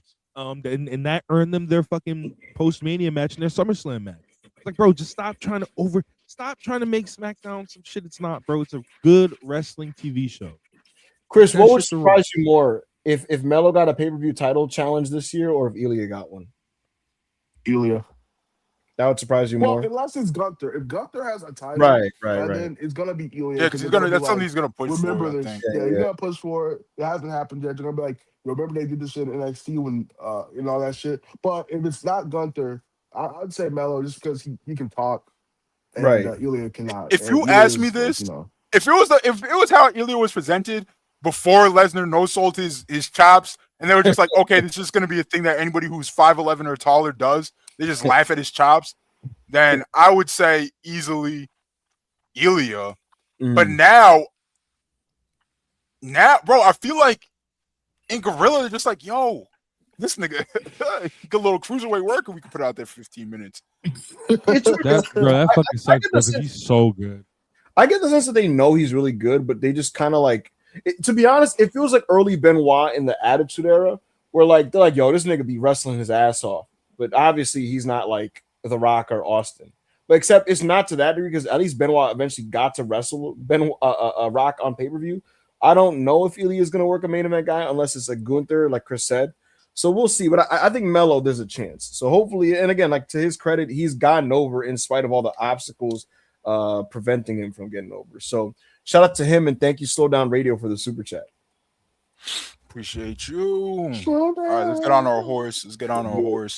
Kenny Jones, $5 super chat. That was the worst Darby match ever. It took him 15 minutes to beat Gabe Kidd, who was chloroformed in a straitjacket and in a car accident. What the fuck? Yo, I don't know about worst ever, but I've never seen a Darby Allin match die in front of a crowd like how that match died in front of a crowd. And I'm not gonna blame Gabe. Not gonna bad layout, bro. Blame Darby. It was a really bad match layout, really weird. Like they started. All right, so first of all, the crowd was terrible from the jump, right? So I guess you can't go into expecting that, right? But they started in the back, and it's just like crowds have been known to be hostile to having to watch a screen. And like, yo, like niggas did not travel, niggas did not get off the couch, travel to a show to watch a screen, right? So I get that. I get why they wasn't fucking with that. And then, but they went out there, and it's like, yo, it took them like a minute to like get like to the point with like the whole straitjacket thing. Then it was just like, oh, Gabe is wrestling in the straitjacket, and it's just like, I don't know, bro. That shit was not good. That shit was not good. I felt like it could have been good if you just didn't do the straitjacket spot. Like, just don't do the straight. I was having fun with it until the straitjacket spot. I was just like, man, like. Yo, it had big pandemic energy to me with all the grunting and shit, bro. It just because it was silent, all you hear is fuck you. And this is the least interest I've been in Darby and probably since I started watching him. And it's not just because he's feuding with Gabe. I like Gabe a lot, actually. Yeah, me too. It's sort of with the Orange Cassidy shit, and it's sort of just with like, what is he gonna do? Like I don't get what he's gonna do next. He's probably gonna be like a TV title match for Max soon. Maybe after Dynasty leading up to Double thing. But I just like, I don't know, bro. I just want him to go back to being just this lone wolf guy at the moment. Bro, like ever since he left the so he had an awesome match with Kevin Knight in the C2, right? Got injured, unfortunate, right? Hate that. Came back. What was his comeback match? It was like a pay-per-view match. It was Gabe, I right? think so. Yeah. It was Gabe. I liked that match, right? And That then was good, yeah. bro, he just entered the conglomeration verse. And it's just like, yo, like I don't love that conglomeration, but I'm not 100% anti-conglomeration. However, this shit Darby's doing with them is not interesting. I've not been interested in anything Darby's been doing since he linked up with these niggas. I have not cared about any of this shit, bro. No, And it's like I'm happy to see him doing his own thing back with he's gonna wrestle Roosh on Wednesday. Roosh is gonna kill him. We're gonna see old Darby Allin, hopefully. Oh yeah, he had the pack match at Full Gear. That was great. That was awesome. I'm starting to theorize and wonder if like maybe Sting was saving Darby from his worst instincts. Because like I don't think it's that deep, bro. I think Darby's just been floating because it was just like there's not much for him to do. Bro, it still feels like, you know what it is? He's been feuding with Gabe since the fucking Death Riders, bro.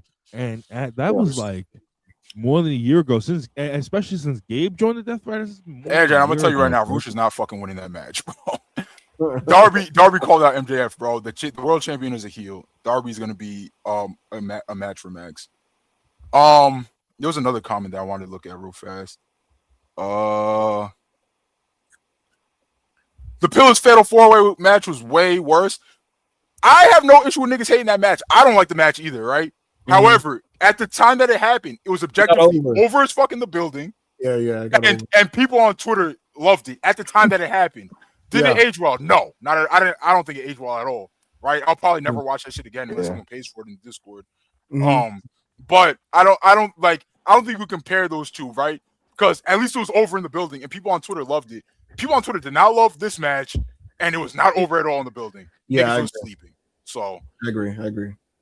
So yeah, I don't know. I'm gonna be really keeping my eye on the result of that Roddy OC versus David Finlay and Clark Connor match, because if the War Dogs don't win that match, then I'm gonna start asking questions about like, are they in trouble? Like, is something going on? Because the booking the last 2 weeks has been a bit strange. So we'll see. Yeah. All right. Appreciate you, Kenny Jones. Go Birds. $2 super chat. It's NFL draft season. I'm #full. I love draft season. Bro. I'm locked in. I love draft season too. Mm-hmm. What we thinking, chat? What we thinking? We was talking about earlier in the group chat. Y'all think Mendoza's gonna be fired for the Raiders, or you think he's gonna be another Raiders bust? What y'all thinking? I think he'll be pretty good. Yo, Ibu. Yes. Where did Mendoza quarterback at in college? Bro, why are you asking me this, bro? Yo, go ahead, Joe. Just answer real quick. If I answer you, you're gonna just say that Answer right now. You want to put money on it? It's too late. It's too late. It's too late. What was you saying, Chris? What was you saying? I know the answer to the question, bro. I'm sure you do, bro. Shout out to Indiana. Right. Anyway, the Raiders have mad cap space. They spent all that money. Some on defense, some on offense. They got the best center in the league. Something with what's his name from the Ravens, the best in the league. They have Ashton Genty, and they improved the interior offensive line. So Genty's gonna be a monster. He was pretty good his rookie year. People overstated like that he was bad or whatever. Yeah, no, the line was just worse. The line was just terrible. He has the best time. They got him a couple of receivers. Wandell Robinson, I'm pretty sure signed the Raiders. And other No. Wandell Robinson went to the Titans. Titans, yeah. Who? Some receiver went to the Raiders. What's that nigga's name? It's a real solid receiver. I gotta do I gotta watch my draft videos, bro. I'll later. But I think it'll be pretty good. Craig Kubiak transformed Seattle's offense last year to a Super Bowl champion. You saw what he did for JSN and Sam Darnold. I think it'll be pretty good. I don't know if he'll be like this generational player in the league, but I feel like he might be like a Kirk Cousins Vikings type. You know what I mean?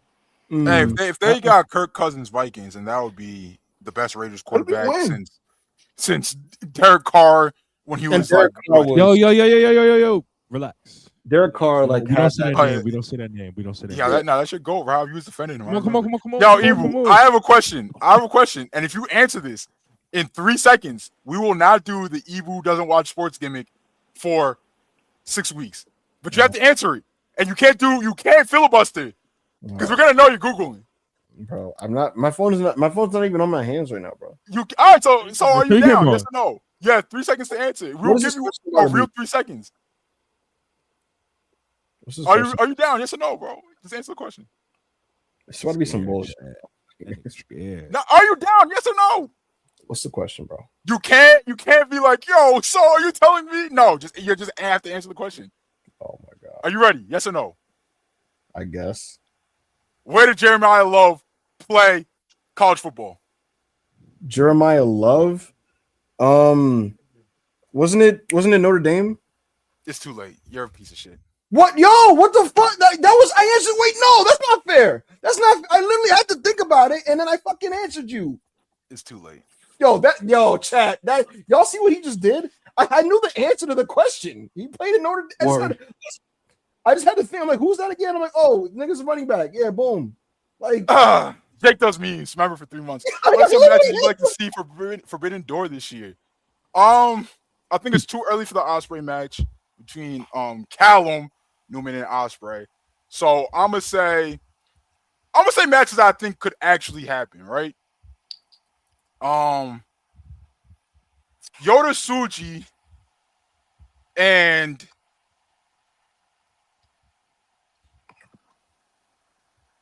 I'm gonna say Yota Tsuji, Brody King. I'm gonna say I think Andrade. No, I think MJF is gonna wrestle an AEW talent, right? So I'm gonna leave him out of it. I think he's gonna wrestle an AEW talent in Forbidden Door. So I'm gonna say Yota Tsuji, Brody King. I'm gonna say Knockout Brothers, Young Bucks. I'm gonna say Oleg Bolton versus Andrade. I'm gonna say Kevin Knight, Mistico, and because he's probably gonna have different friends by then.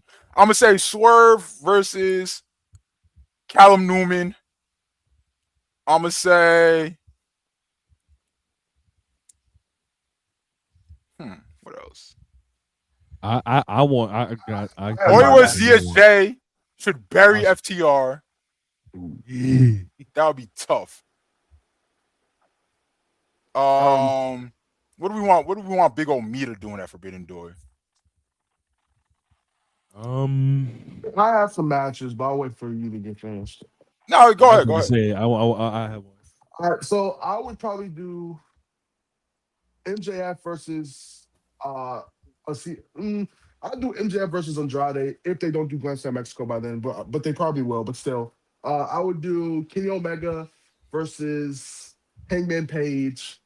I would do the Young Bucks versus ENC. I would do Kyle Fletcher versus Wait a minute. Bandito. Wait a minute. Wait. Yeah, that's pretty much what I would do for my Forbidden Door card. Well, Chris, you didn't include any AEW or CMLL talent.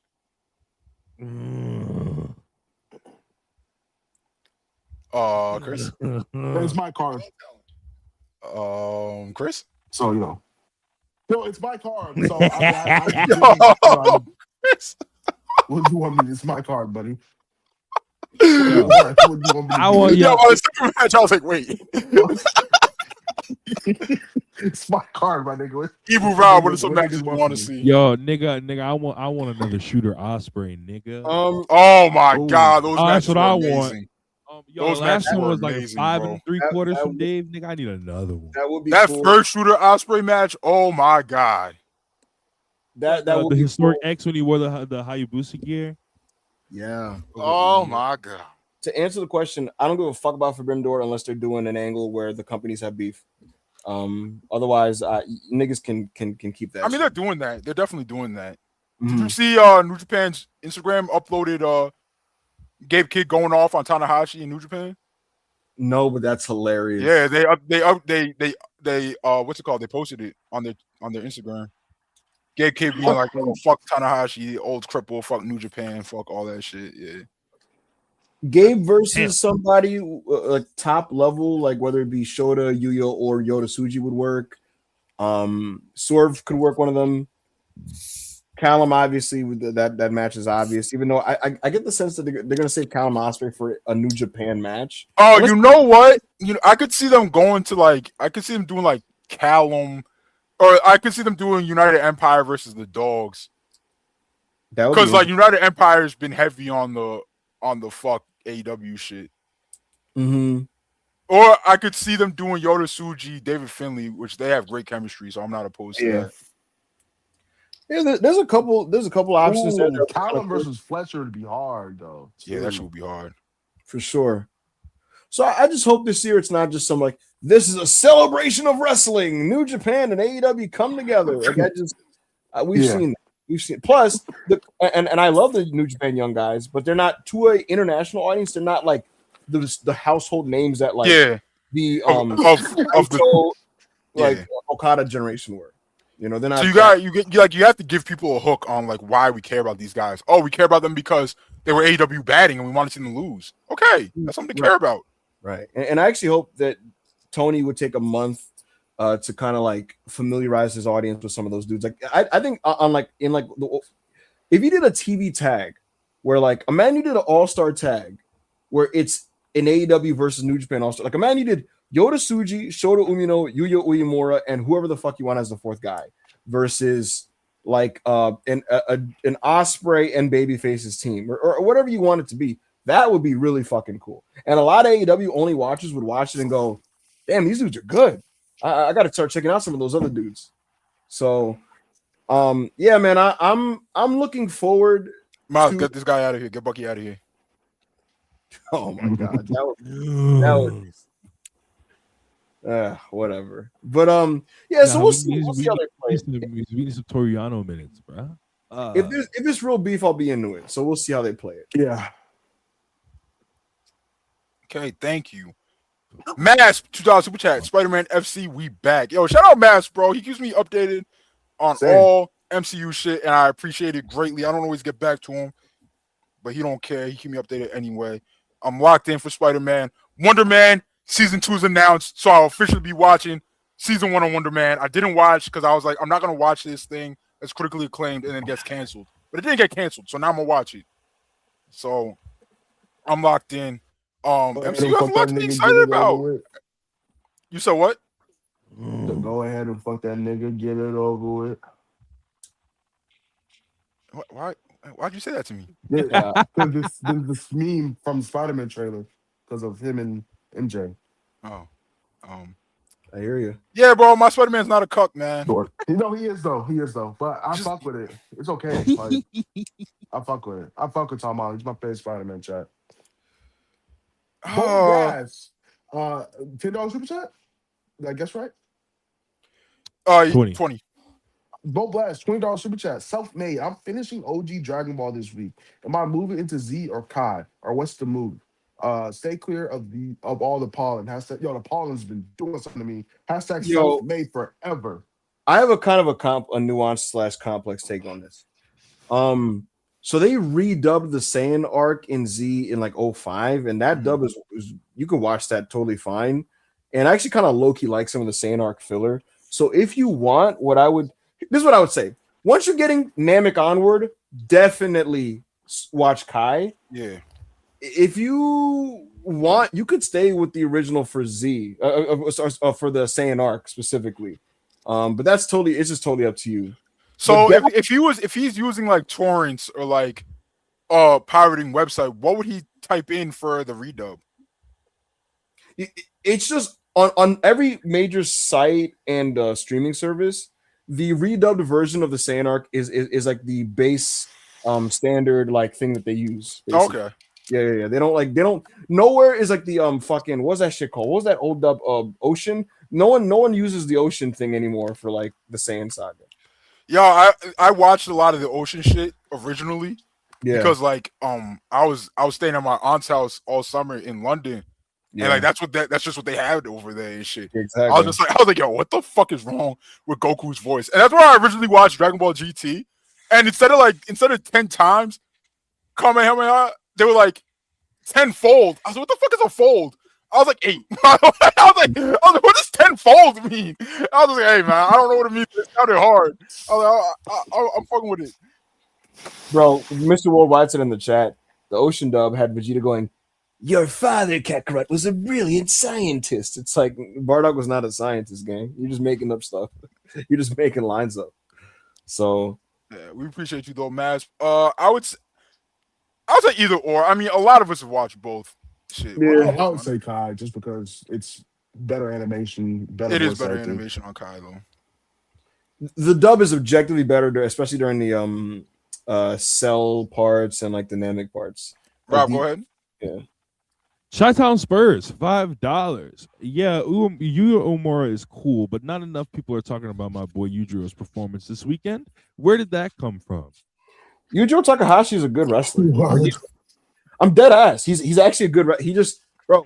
He got up there in age and found a gimmick where he could walk around with attractive women and not have to bump crazy, and was like, nigga, yeah, it's like, nigga, that's what I'm doing the rest of my life. Yeah, but like he used to be like a good working like mid card like athlete type of guy. It's so, like he did the thing where all New Japan. I mean, he's not a New Japan dad yet, but he's a New Japan unk.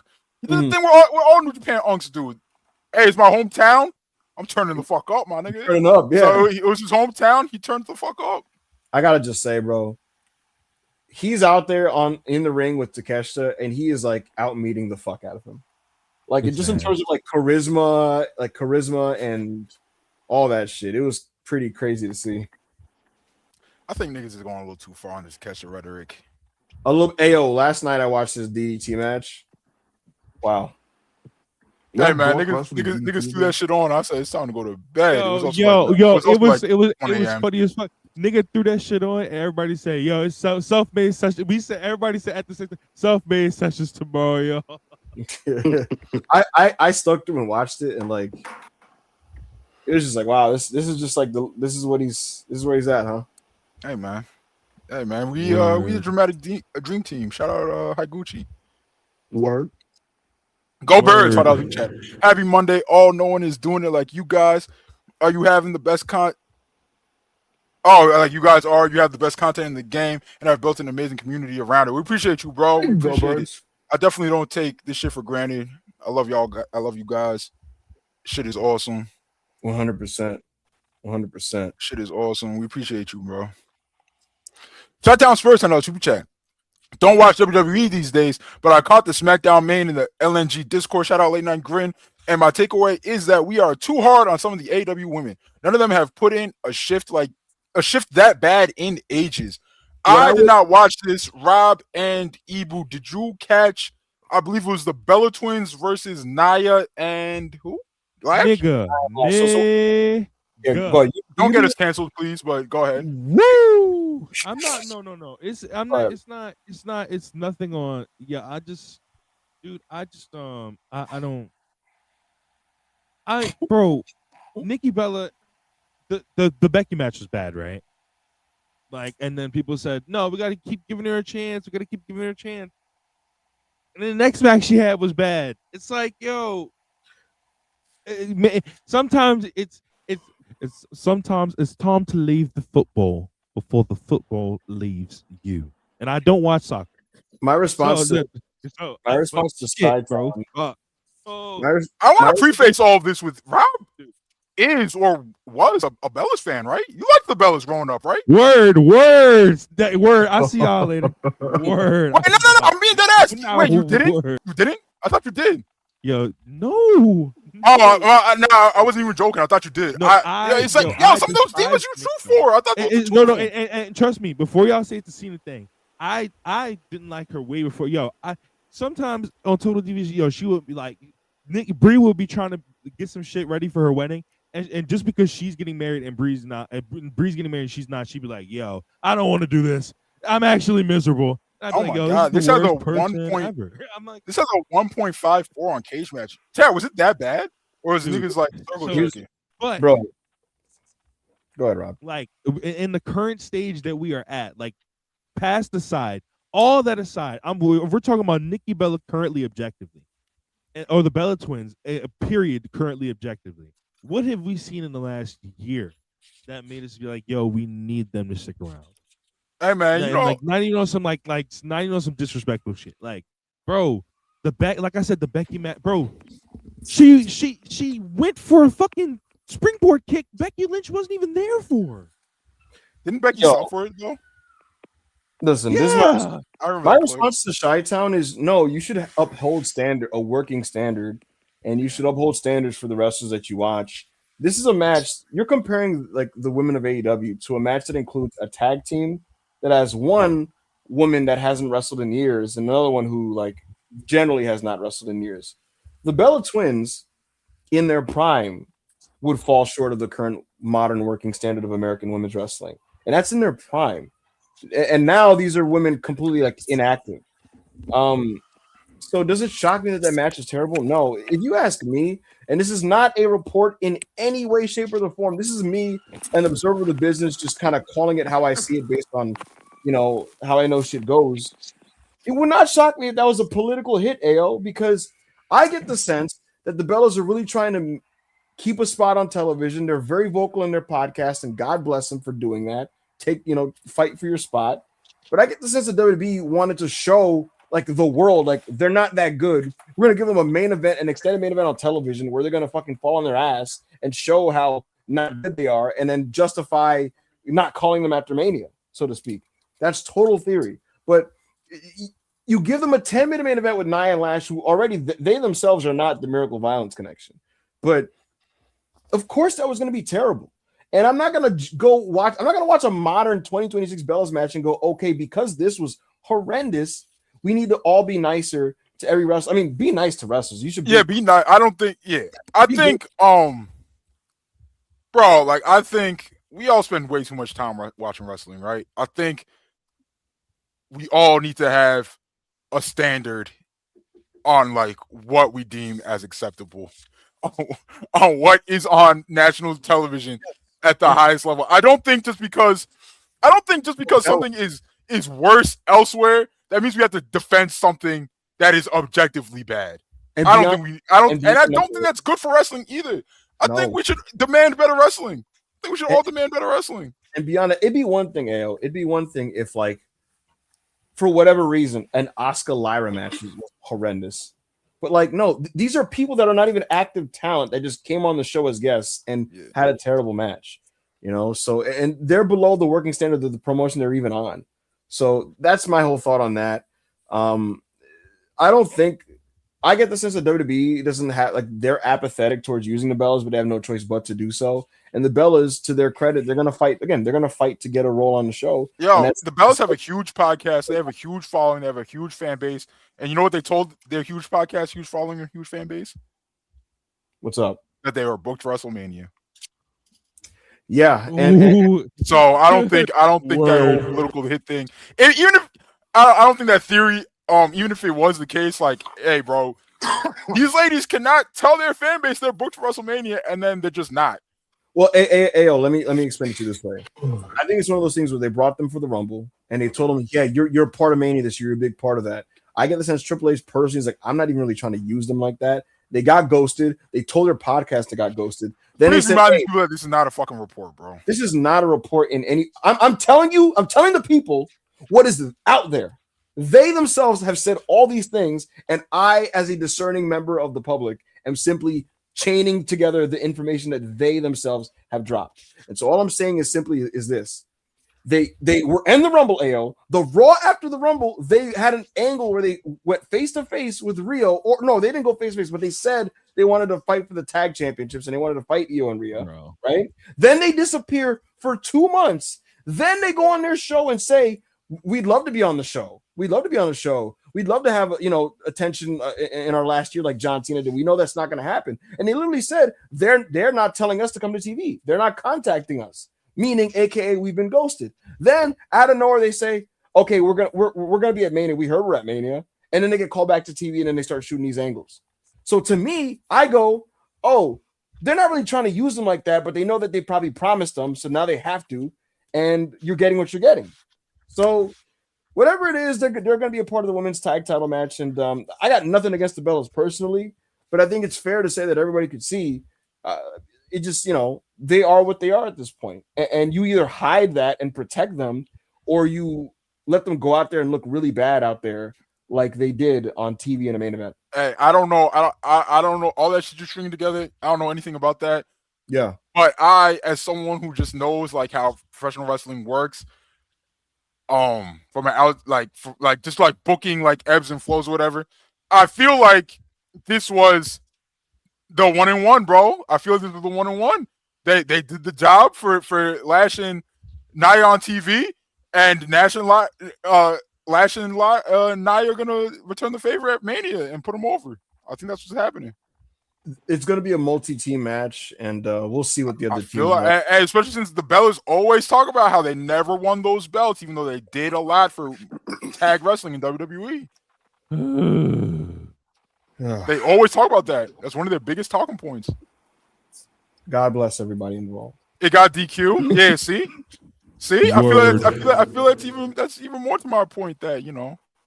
My gut feeling is it's Charlotte and Alexa, Jade, Nia, Lyra, and Bailey, and the Bellas in a 4-way. And if you want to lay that out to be a good match, respectfully, Lyra and Bailey have to be in there the entire time, with everybody else just kind of popping in to do a spot. Twist Dizzler, remember, for 3 months. Shout out to Ali J. I know Ibu is a big fan. Talented artist. Yo, why are you leaning into this? What is it? I'm Kaden Burks, $10 super chat. After much thought, I think Hangman should go back on his word as a face. A heel evil enough Swerve would have people begging for a cowboy to be the one to take him out. Could lead to such good TV. I'm not against that, right? But I just don't think it's happening as soon as people think it is. I think it could be 3 years before Hangman goes back on his word. Bro, there's so much to do in AEW that's just not the world title scene. And like, I was looking at it before, right? Hangman Page is always one half of the biggest draws in AEW pay-per-view history, right? That's just a fact. Like he's never main evented All In, right? So you take away the 3 All In shows.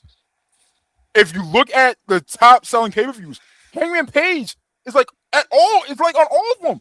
Him versus MJF, him versus Punk, him versus Kenny Omega. These are like 3 out of the top 5 biggest AEW. Like, and niggas will, oh, look at who's wrestling. All of these guys have wrestled a ton of other people too in main events, and it's never drawn like how it drew when they're wrestling Hangman. So, is he never going to main event a pay-per-view again?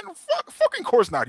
That's not going to be the case. He'll probably main event a pay-per-view with a mid-card title before he gets a world title. But I just don't think this whole thing is going to be resolved as quickly as everybody thinks it is. Oh yeah, he did main event All In. I'm sorry, you main evented the last one. I'm high, but you know what I mean. Other like All Outs, like he has the top 2 highest All Outs. He has the highest Double or Nothing. He has the highest something else. I don't remember. I'm fucking smacked. But Probably Full Gear. Yeah, that's the highest Full Gear. So he's not a draw, but he's not a draw. He's just not a draw. Hey man, the year-over-year numbers is there, bro. We out meeting a lot of niggas. Facts. Hell Chop, $5. Now let Chris get it. Go ahead, Chris. Hell Chop, $5. Oh, wait, you can see it? No, Ibu said $5. Oh, okay, word. Would like to shout out my demon Ted DiBiase Jr. Word. For beating his welfare fraud case. We'll see you Friday. We'll see you on Friday soon. Yo, Hell Chop's a nasty nigga because he did this gimmick on Sophie's Sandbox already with his super chat. And then he's just like, no, it's not enough. I'm spinning the block. I gotta put over Big Ted one more time. First of all, Ted DiBiase Jr. is guilty as fuck. All of his conspirators went to prison. Every single one. He just got away with it because he's rich. Yeah. Don't you ever? I love when privileged people beat situations like this, and people think it means that they're actually it means that they were absolved. That's like, nah, he just got away with it. Like so many other rich white people do with their white collar crimes. Guilty as hell, bro. God bless. No comment. This is $5, Chriso. DJ Man knows it. $5 super chat. I refuse to join in on the Takesha Bad bandwagon, but he should consider his options outside of AEW. By that I mean New Japan. Please go to New Japan. Nah, please stay away. Bro, he's less over in New Japan than he is in AEW. Yeah, I don't. We don't. How about you just go to because they're probably looking at him getting fucked over by all these Americans, and they think he's a dork. Bro, it's not just that though, Rob. Like they don't know what he is. Like he walks out. Bro, It's probably that, and then it's probably and it transfers over because then the Don Callis family, bro, they're looking at him getting fucked over by the Don Callis family. I mean, bro, a lot of them are not watching over to that New shit. Japan. No, sure? The real issue is, right? Presence. The real issue is, right? He has no character. He has no character in New Japan. He That's tries to have a character, but it's always different from the last one. Like very different. And he's not there for the tours. He's not doing like a ton of press. So the fans are like, all right, so who are you and why do we care about you? And why do we care about you more than the guys that are here every week? And Takeshi can't answer that. The office can't answer that. And the fans are just like, well, you're a great wrestler, but it's just like, bro, you're not like, all right, like they have nothing to cheer for, bro. So like it's really just in a weird standoffish place where it's just like, all right, he signed a contract with New Japan, but he does not feel like a New Japan talent at all. He feels like an outsider that visits. But he's also not like this huge star outsider either because he doesn't win shit in AEW. So it's just like, so niggas just like standoffish with Takeshi. And here's the thing about it: every other person on the roster like tells stories, TM, because when they do the post-show interviews, like they know who they are and what they mean in the context of their company. But Takeshi does an interview, he's just kind of like, "Thank you, everybody. I will do my best." All right, and it's just like, all right, bro, like you are so dry, son. Like, what are you supposed to be within a news band? And I will not cheat. It just what's up? Oh, back up hungry for 99. Sorry for the wait. Broke my floorboards again since my Ramadan gimmick is over. Time to catch up on the meal I missed out last month. Stay hungry. My Ramadan is not a gimmick. It was a thing that I practiced because of the religion that I've had since I was born. Ibu. Can you alert us of this year's Ramadan weight gain? I ended up only when it was all said and done, I ended up like maybe 1 or 2 pounds heavier. Damn, so you're like 457 now. All right. Bigger. That boy is chunky. Oh boy. So Rob? Well, I'm doing all right. Gulag boy 499. Chris is hashtag full. Ibu is hashtag hungry. AO can hashtag fit in more. But Rob, pause. But Yo, Rob, Gulag, you freaky ass nigga, what you on? Touch your dinner. Are you hashtag full of advertisers? Oh my god, that's so fire. I'm taking that. Yo, I'm stealing that. That's so gas. I wasn't even gonna join in on this shit, but now I'm taking that. Hey, we hashtag full of appetizers. Let's go. That nigga, so my nigga AO can fit in more. Oh my god, AO. Why are you saying it like that? What the fuck? Yo, did y'all notice the change to my profile picture, by the way? Why? Yeah. Why do you have the world heavyweight title, bro? Yo, me and Big Munch have fused. Like, come on, man. Why is it not an AEW belt? I don't get it. Why is it not the AEW world title? Tony Khan or someone at AEW, send me an AEW belt because Sprouts, please put the AEW belt on this gimmick, bro. Someone. Oh, we fused. I am no longer Big Munch or Chriso. Yeah, I gotta piss. I'm gonna be right back, y'all. Y'all take care of these super chats. How much was this? 5. How much is this? 5. Ryan, $5 super chat. All love to my man, Kazusada Higuchi. Shame about his retirement. We need to get some more of him in Match Rex for April. Amen. Yeah, Kazusada Higuchi was DDT's best wrestler, and when I got fully into the product 5 years ago, he was a major part of the reason why. It was announced this morning that his unit is disbanding, and he's going to have to retire because of neck and spinal issues, which afflicts many Japanese wrestlers. It sucks because Higuchi is 37 years old and in the prime of his career. And you hate you hate when it happens to a guy like that. And also on a completely selfish level that's irrespective of his own personal health, it just sucks that he burned his last whatever it was left in his body. It just in a promotion that didn't maximize it. And so it's a shame. It's a total shame. Wrestling lost a unique and awesome talent. He was one of the best big men in wrestling. So happy retirements to Kazusada Higuchi, and hopefully he gets to just kind of live out his life healthy. But it was a tough report to wake up to this morning, bro. It's It's like his style was his style. Did he wrestle like a crazy style? Like I don't understand. Like I mean, he would fall on his head for suplexes and things like that. You know, that's probably Yeah. fuck. Strong style, baby. Rob, do you have controls to go to the next super chat? Yes, I do, and I'm about to go to the next super chat right now. Danny Quang, $5. Seeing Callum Newman grow from that skinny kid that was eating the pins. We read this already, right? I feel like we read it. No, we haven't. No.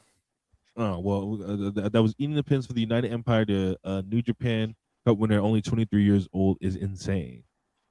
Yeah, Caleb, it seems like has made some strides. Gang, you see his name right there. You see it's not fucking Caleb. No, I'm just saying Carson has done his thing to like get to the point where he's respected as like an upper mid card main event guy. And I just want to give thanks to Carter that like, yo, these new Gaijin, they can be something and they're just not replicating like the former Gaijin. So, you know what I mean? So shout out Christian. You just changed his name 6 times in 30 seconds. Wow. Thank you, Dave. Chris was a piece of shit. Kuzu, $10. To be full is to be complacent, stagnant, and lazy. Hungry motherfuckers never stop striving, wanting more. They stay on the grind. That's we always hungry because we ain't ever gonna be full. Hashtag we hungry. Nigga, you are working hard to run into a big ass freight train that on the side of that bitch says House of Torture on June 9th or whenever the fuck Dominion is. So like I don't know why like we're acting like bro it happens every year, bro. Like that's why I'm not doing this. So this what y'all be watching? I just scrolled Twitter. This what y'all be watching? Brock Lesnar called Obafemi boy. Whoa. I didn't hear that. I just saw it. I just watched. What's the like? What do you say? What's the quote? Shout out the homie Big Biz. I'm just looking at his tweet. It says, "You ain't that lucky, boy." Whoa. No one else, but right. like that's. So this is what y'all be watching. Come on, Chris. That's y'all shit. Hey, man. Yeah, I don't. Lobby Warsaw. I thought that was super chat. Yeah. No, Rob, don't run, Rob. That's your shit. Lobby Warsaw. I thought that was super chat. It's gonna be get overlooked in favor of discussing the New Japan Cup final. But Oiwa and Yudo Ice are low key having one of the best feuds in wrestling right now. Yeah, I mean, it was spoke on it earlier on the different philosophies and yo, what, Chris? What do you want, gang? What? Yeah, like the match. He beat him. What's the story? Do you want you? And you put your fucking earplugs in and fucking eye covers. I'm just saying. Listen, like there is a story there, Chris. Yo, listen, bro. Like New Japan has the benefit of not having to run weekly TV shows. They don't have to do wrestling. They run 4 shows in a week on a tour. Yes. They literally do tour shows, Chris. The in between those shows don't have structure like a wrestling TV show have structure. They literally accomplish the same things because they shoot angles and do promos and have storylines that are forwarded. What's the storyline of Yudo Ice and Big Grip? What's the storyline? We spoke about that for 20 minutes earlier. Yo, I'm not getting rage about this nigga. I'm not getting rage about this nigga. On John P. $2. Will we good? UE thriving now. Hashtag make way. See, look at this. Look at this blasphemy. Look at this blasphemy that you're cultivating. You two are cultivating this. Yo. We're not. No, I'm not. Yo, come on. I'm not trying to disrespect this young lad, but like, come on, man. Like, that's the best wrestler in the world. 5 years going on, nigga. There's not been a better wrestler, and since 2022, there's not been a better wrestler than Will Ospreay. You can't give me one. So I'm relax. I'm entranced right now. I don't even know what to say, so I'm just gonna say nothing and we're gonna move on. Thank you, John. Even Chris saw was heaven sent. Even Rob was heaven sent. Corey David, $2 super chat. Rob Ludwig moving around Mexico like a god, crazy. Yo, I saw a video of him kissing babies, gang. He's a beast, bro. I'm telling you, he's fucking out-meated Gable in this gimmick, and Ibu just won't fucking accept it. He won't accept it. And it's like, bro, it's okay. We're a star now. You I can saw- go play. You can go I play saw with him American cutting a made, promo bro. where I saw him cutting a promo where he's crying, where he said it's not about being Mexican, it's about embracing the culture of Mexico. And he thanked like the AAA fans for like embracing and loving him. And he started crying, and I was like, "Man, this is crazy." And yo, AO, I don't know if you've seen the clip. JBL just totally like doesn't know when to like lay out because Kaiser's cutting his promo, and JBL is just kind of like deciding to be a heel commentator during this, and he's just like, "What's he crying about? What's the big deal?" Man, he's getting that gimmick so over, nigga. He getting Tyler Bate and Pete Dunne over, and niggas don't even know that's them. Niggas don't even know that's them. What are you telling me? What are you telling me? Yo, are the creeds over? Is Gable getting the creeds over? Come on, I'll man. wait. That's not I'll fair. wait. That's not I'll fair. wait. Looks like I'm Triple A just is out saying. beating CMLL. I got no comment on that. Danny Kwong, $10. He said, CMLL just did 16K like, come on on, Friday. Danny Kwong said, Callum was really thrown into the deep. And since Will left New Japan, from being thrown into the leader role of the Empire, plus a world title match against Goto, and now the youngest New Japan Cup winner. That's what we're saying. And that's why it's like, we've already broached this, but that's why it's corny to overjudge a guy like this as when they're like finding their way in real time. I'm not saying you have to like it or think it's do great. it all the time, gang. I have done it at points, and it's something that I've tried to get better with. Let's roll the tape back on Ibu's thoughts on 23-year-old Kyle Fletcher. Yeah, no, I thought Kyle sucked, but here's the thing, right? He was objectively good, by the way. Your feelings were just hurt that he's a demon. Whether he was or wasn't, right? thinking a young wrestler sucks at an early stage isn't the problem. The problem is a lot of young wrestlers suck. Yes, the problem is overcommitting and deciding to not move off the take when they clearly have improved because you just don't want to seem like you've changed your opinion or that you don't want to be wrong. So I'm gonna counter that with this. Yeah. Why did you continue to Kyle Fletcher bad after the Omega and Danielson matches? No, my thought was just that here's the thing. I don't like when people prematurely anoint wrestlers. And so I felt like at some points I needed to kind of be the guy to go, hey, no, he's getting better and there is upside. That's not what you were doing, bro. You were being a freak. You were being a freak on that old Monday show. That's not what you were doing. You were not telling people to temper their expectations, gang. Yes, I was. You weren't. You weren't.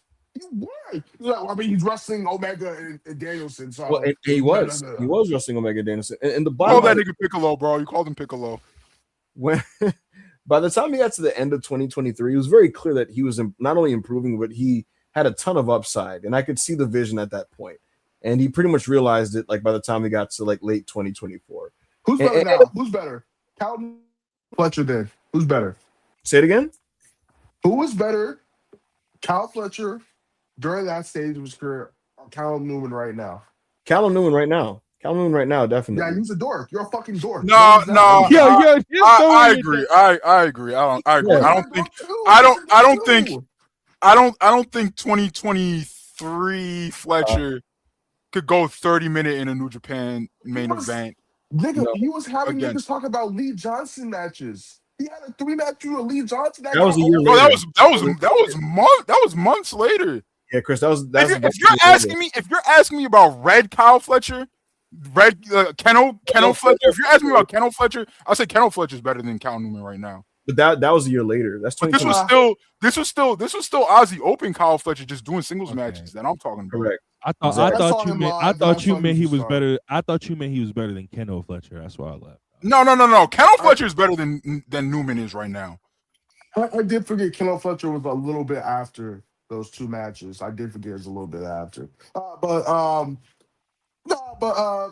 Carter is doing his thing. I do think he can be a star. Like I said, Excalibur's a really cool move. Word. Yo, man, New Japan talk today, bro. Any drill? I love it. Yeah, that's awesome. Yo, Chriso, $5 super chat. $5 super chat. Miss Erica Bread. Another one bites the dust. R.I.P. to my friend Jeff Webb. A mentor to my one and only Chris Kirk. You'll be missed, but me most of all. I don't know who Jeff Webb is. He's Charlie Kirk's mentor. Okay, rest in peace. Word. I don't know what the fuck that is. Hey, Chiha, $5 super chat. In one segment, Big Oba outmeted Suplex Merchant, OTC, Pepsi Man, Neck Tattoo, and Mr. RKO. More views than the Mania main event. The ruler is #inevitable. And you know what? You know what his reward for drawing big on socials is? You know what his reward was? Getting called boy the next Monday. But if I tweet about it, I'm concerned trolling. I'm concerned trolling. All I know is you gotta throw on some Joe Rogan and forget about it. all I know is two straight weeks where Oba got the better of Brock Lesnar, which is interesting. That's not great for booking math. It's just interesting direction. It's not great for booking math, right? Because you would think the person going over is the one not looking the strongest during the build, correct? It's just I'm just pointing it out. But we'll see what happens, and we'll see how they approach the rest of this build. Velocity factor. Follow super chat. Velocity factor? Word. Yes. That Abby's tough, by the way. Shout out Doom. With the reports from last year stating that Triple H was a huge fan of Oba, is it safe to say Oba is his favorite NXT call-up by far, even more than Braun? The only insight I have to Triple H's feelings on Oba was that I was told that Oba is one of those young, because not all right, I'll put it to you this way. The office is rarely unified in how they feel about every talent on the roster, and that's normal for any wrestling company, right? Oba is one of those rare guys, especially coming in, where I was told that like he has the unequivocal support of like every person in decision-making power. Yo, imagine someone like in meetings being like, "Hey man, I don't know about Oba. I know y'all like this Oba Femi guy, but just don't know if we can make money with him."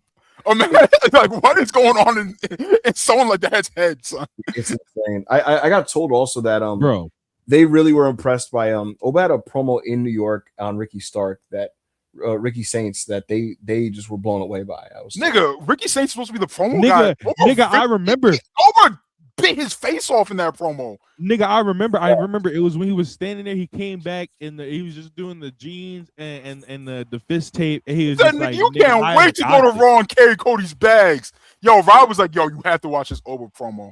That shit was crazy. He said, "Nigga, you can't wait to go carry Cody's bags, nigga. I'm gonna be here holding it down." And he's still, hey man, that nigga's still in the NXT. And guess what? Guess what?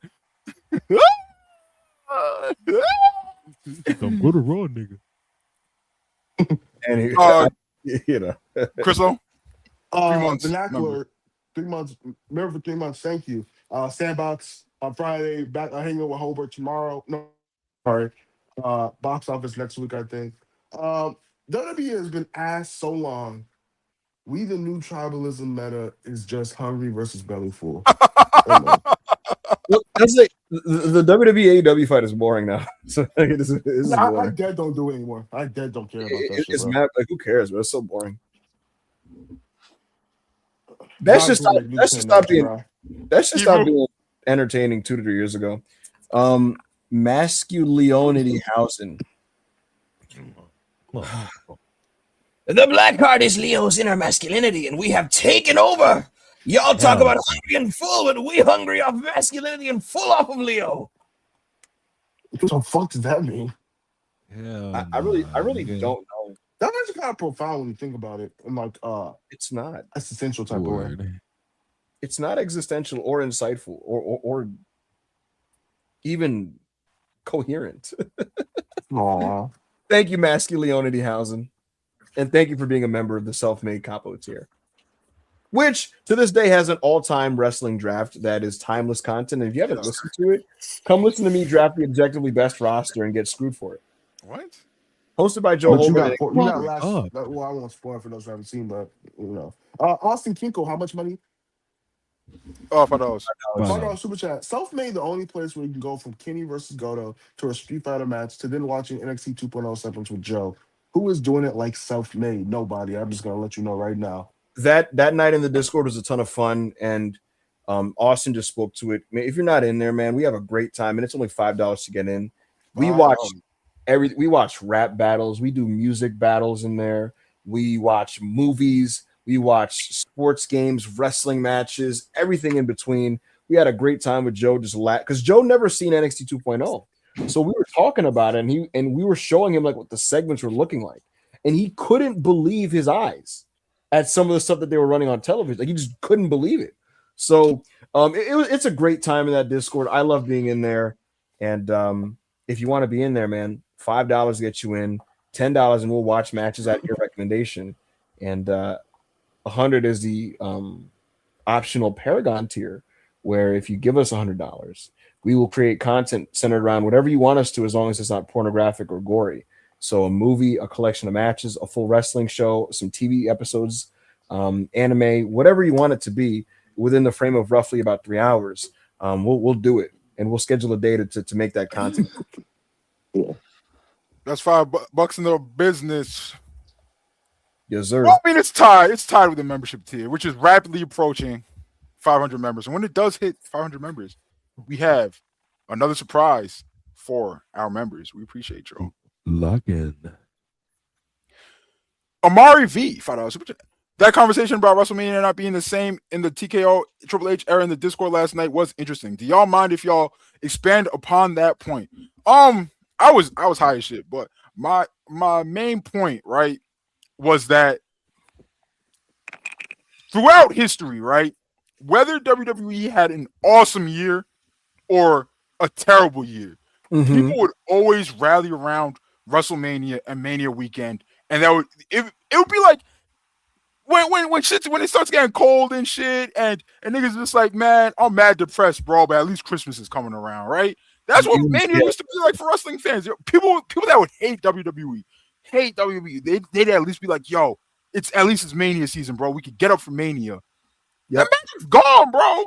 Niggas not people that hate WWE. WWE fans are just like, yo, are y'all even checking for Mania like that this year? Like, it don't feel the same, bro. It's really weird. I don't know if it's because of the creative. I don't know if it's just the corporate vibe of the company. But to AO's point, Vince McMahon's WWE to start this past decade was terrible. And even then, like Mania 37, like it felt like the whole wrestling community was tapped in to see what Bianca and Sasha were doing and what was going to happen with Roman versus Edge versus Bryan. A year later, Steve Austin faced Kevin Owens and Cody came back, and that was exciting. And Bianca finally beat Becky Lynch. Like there was a magic around those shows. Bro, go ahead, Rob. You know what it is? Talk to me. And we talked about it, bro. It's it's literally the TKO, and it's not even like TKO buying the company, because like you said, they bought it after Mania 39, and fucking Mania 40 was gas. But then after Mania 40, it was like the same shit that we thought we weren't going to see. That we thought, since it was a new regime, it was going to be over, and like we didn't completely think cuts were going away, but then it's like more people started getting cut, and it was like, okay, and it's not even like people they weren't using. It started being people people actually like, and then now it's not only that, it's the overpricing of tickets. People are not going to the shows. I mean, the show is pretty boring. But it's like there's people want to see on the show.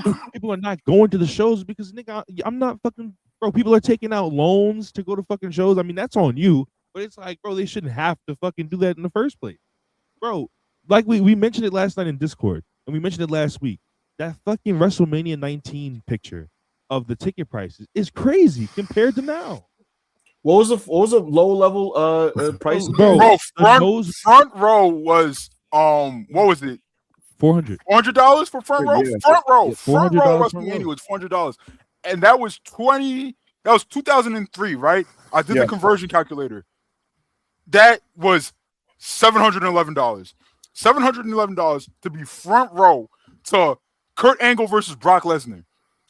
The Rock versus Stone Cold Steve Austin. Stone Cold's last match ever. Front row, $700. Shawn Michaels versus Chris Jericho. Los Guerreros versus World's Greatest Tag Team versus Benoit Rhino. Versus Rhino, and who was it? Benoit. Oh, redacted. Like, right. Bro. Like $700 for this, bro. Yeah. $700 now will get you a 5-match show on a WWE event, and you will be sitting pretty high up. My It power was like $700 now. It's unironically like just below The nosebleed. just below like the nosebleed. Like you're still in the nosebleeds, bro, but you're probably not touching like high fiving Jesus. Yes. My dad texted me. He said the last 2 manias we went to, he didn't even spend $500 on tickets. Bro, because before fans nationwide would make the trip for Mania and they'd be able to afford it. And the other thing is European, like the overseas crowd would do it too.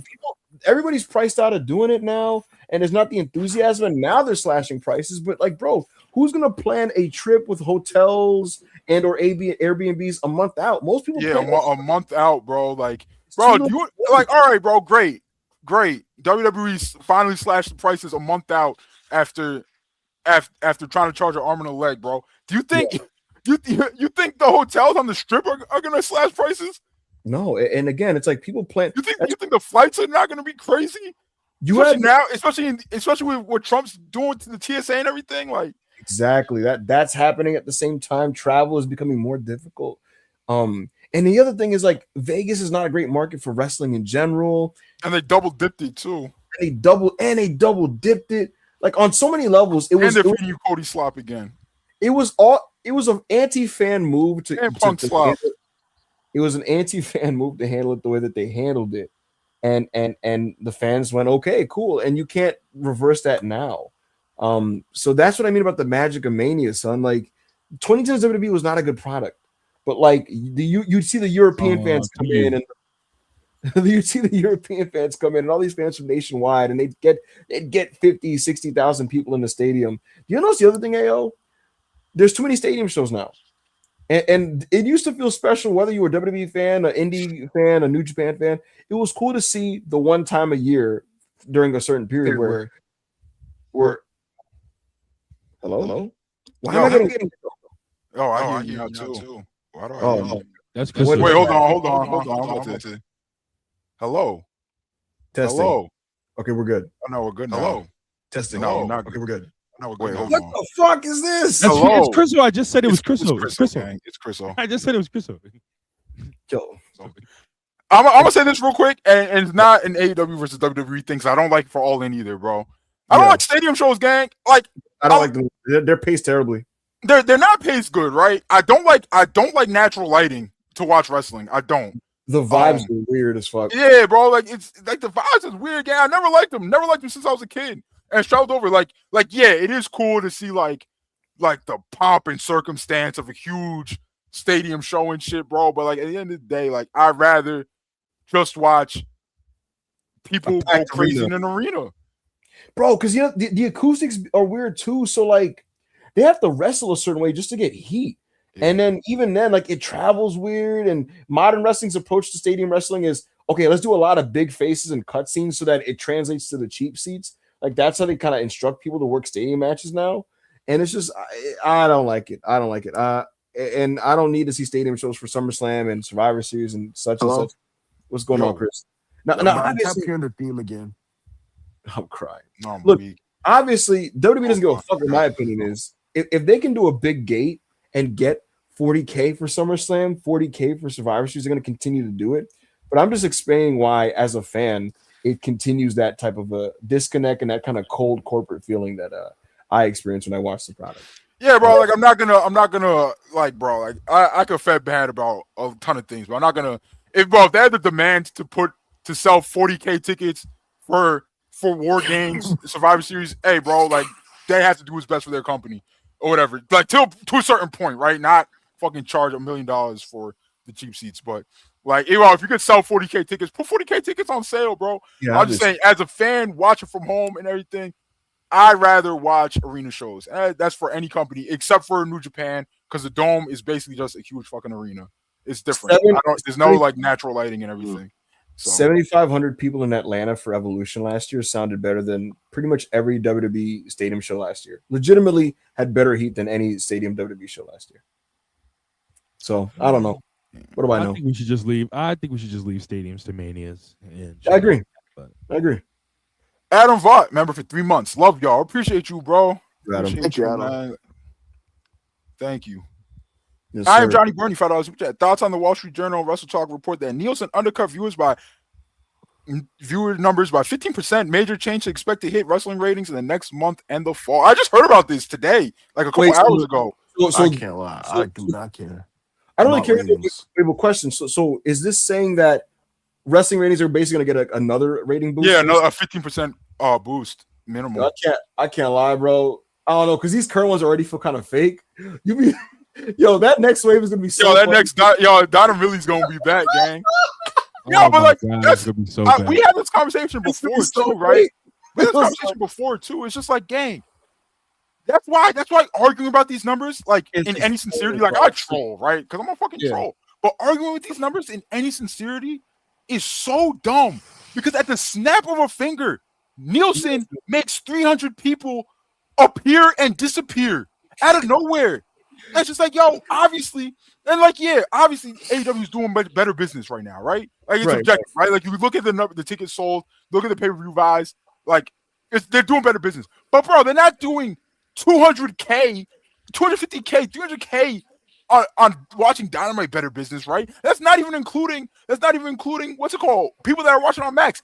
Gang, I've probably watched niggas call me an AEW super fan. I've probably watched on cable television once in my entire life. Once. Yeah. All right.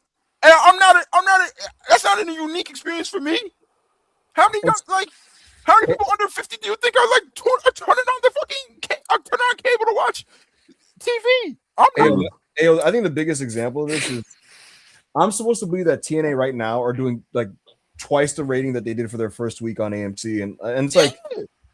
It's like, do I buy that? No, I really don't. And I'm not going to say social media is everything, but like there was timeline buzz for the first week or two, and then everybody was watching it. Everybody watched. AEW fans was watching it. WWE fans was watching. The TNA conglomerate, whatever that means, was watching, right? There's no conversation for it now. No conversation for it now. And they're talking about, we're doing better numbers. And it's just like, and niggas will be like, oh, well, your timeline is like biased or whatever, right? But niggas is trying to tell me that TNA right now is doing the same amount of numbers that Collision's been doing for like the last year before this rating bump. So where are these people? Why aren't they talking about it? Where are these TNA fans? Where's the social media engagement? Yeah. So it's like under this new current setup, I would only believe it if like week one really the real quote unquote shoot number did like 450. And now they're down to whatever there is. So I don't know. It's gonna be really funny to see Dynamite Millie back, and it'll be funny to see like SmackDown out of nowhere doing 1.7. And it's like that's why, like Chris said, like, or that's why AO said, like, I don't care about these numbers anymore. They're not real, bro. Like they're just not. South Cruiser TNA was a real thing. I did a TNA watch along for the first 2 weeks of total nonstop action on AMC. Why? I don't know. I love Self-Made. Join the Discord. Best $5 in business. Tied with the Self-Made membership tier. Also the best $5 in business. Ebu hates women's wrestling. $2 per chat. Why does Triple H book women feuds bad every time? Yo, these clips I'm seeing from Liv, Stephanie, and Jade Rhea are crazy, gang. And you're so crazy, WWE fans aren't even defending them. Yeah, my big thing would Liv and Stephanie is it just feels like a September feud. It just feels like a September feud. And in the case of Jade and Rhea, I don't know Rhea Ripley, so I have no clue what her opinion is personally. But she comes off like she doesn't really enjoy doing this angle. And whether you do or don't, it never helps the TV if you show that on air.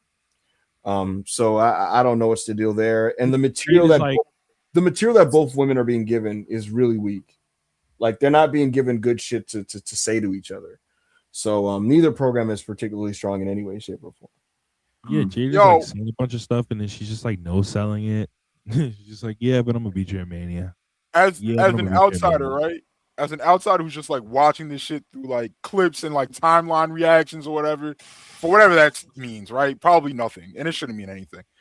It at least feels like whether Jade is having a good world title reign or a bad one, right? And I think most people agree that it's not been very good. Jade feels like the world champion, right? Like, I think most people agree that it's not been very good. Jade feels like the world champion, right? Yeah, yeah. He has been world champion for 200 days. Does he feel like the world champion?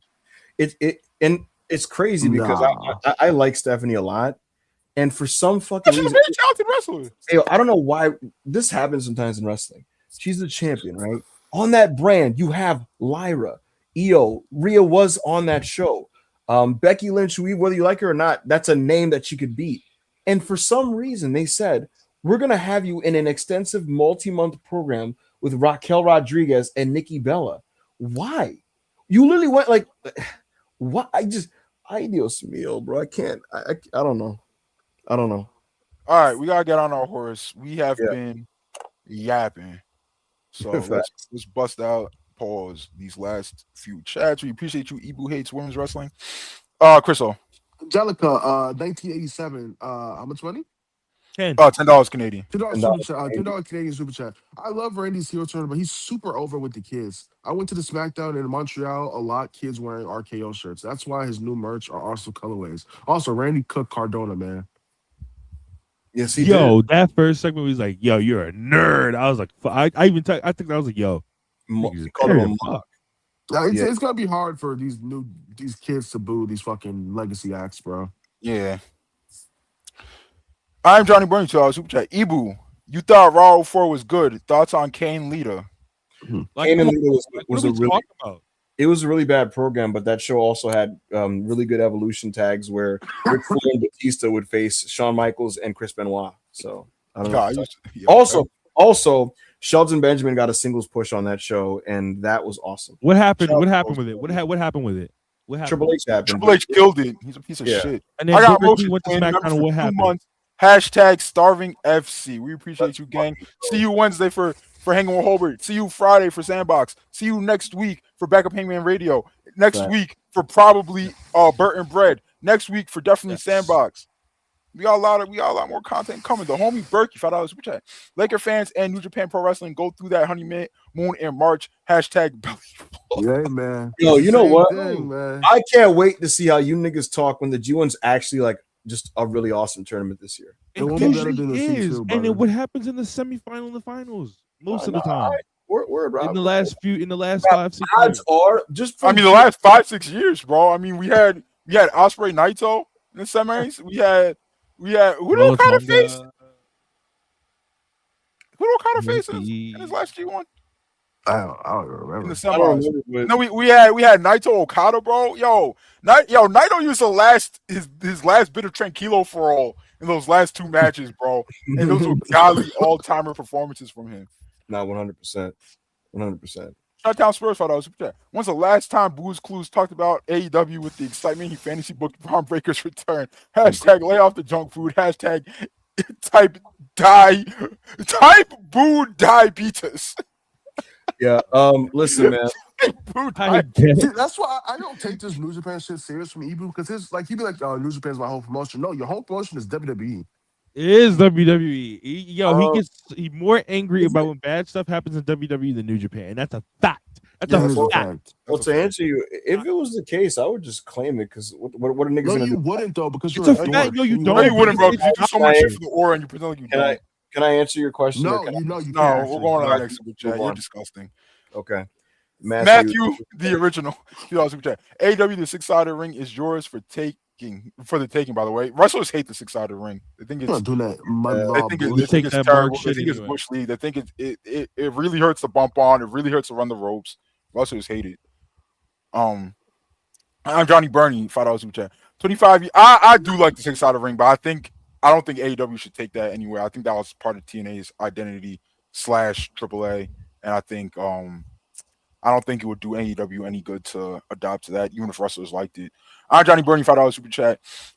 25 years today since WWF bought WCW. How would you have booked Mania 18 if the invasion angle went right and went that long? You're asking for a lot, gang. You're asking for an entire book angle. Ibu, Rob, very briefly. Yeah. Okay. I mean, how would you have booked Mania 18 if the invasion angle went? So Rock Hogan still happens on that show. Austin probably doesn't do that. I think you gotta You gotta put Goldberg in a big spot with somebody. Austin, I would do Austin Steiner.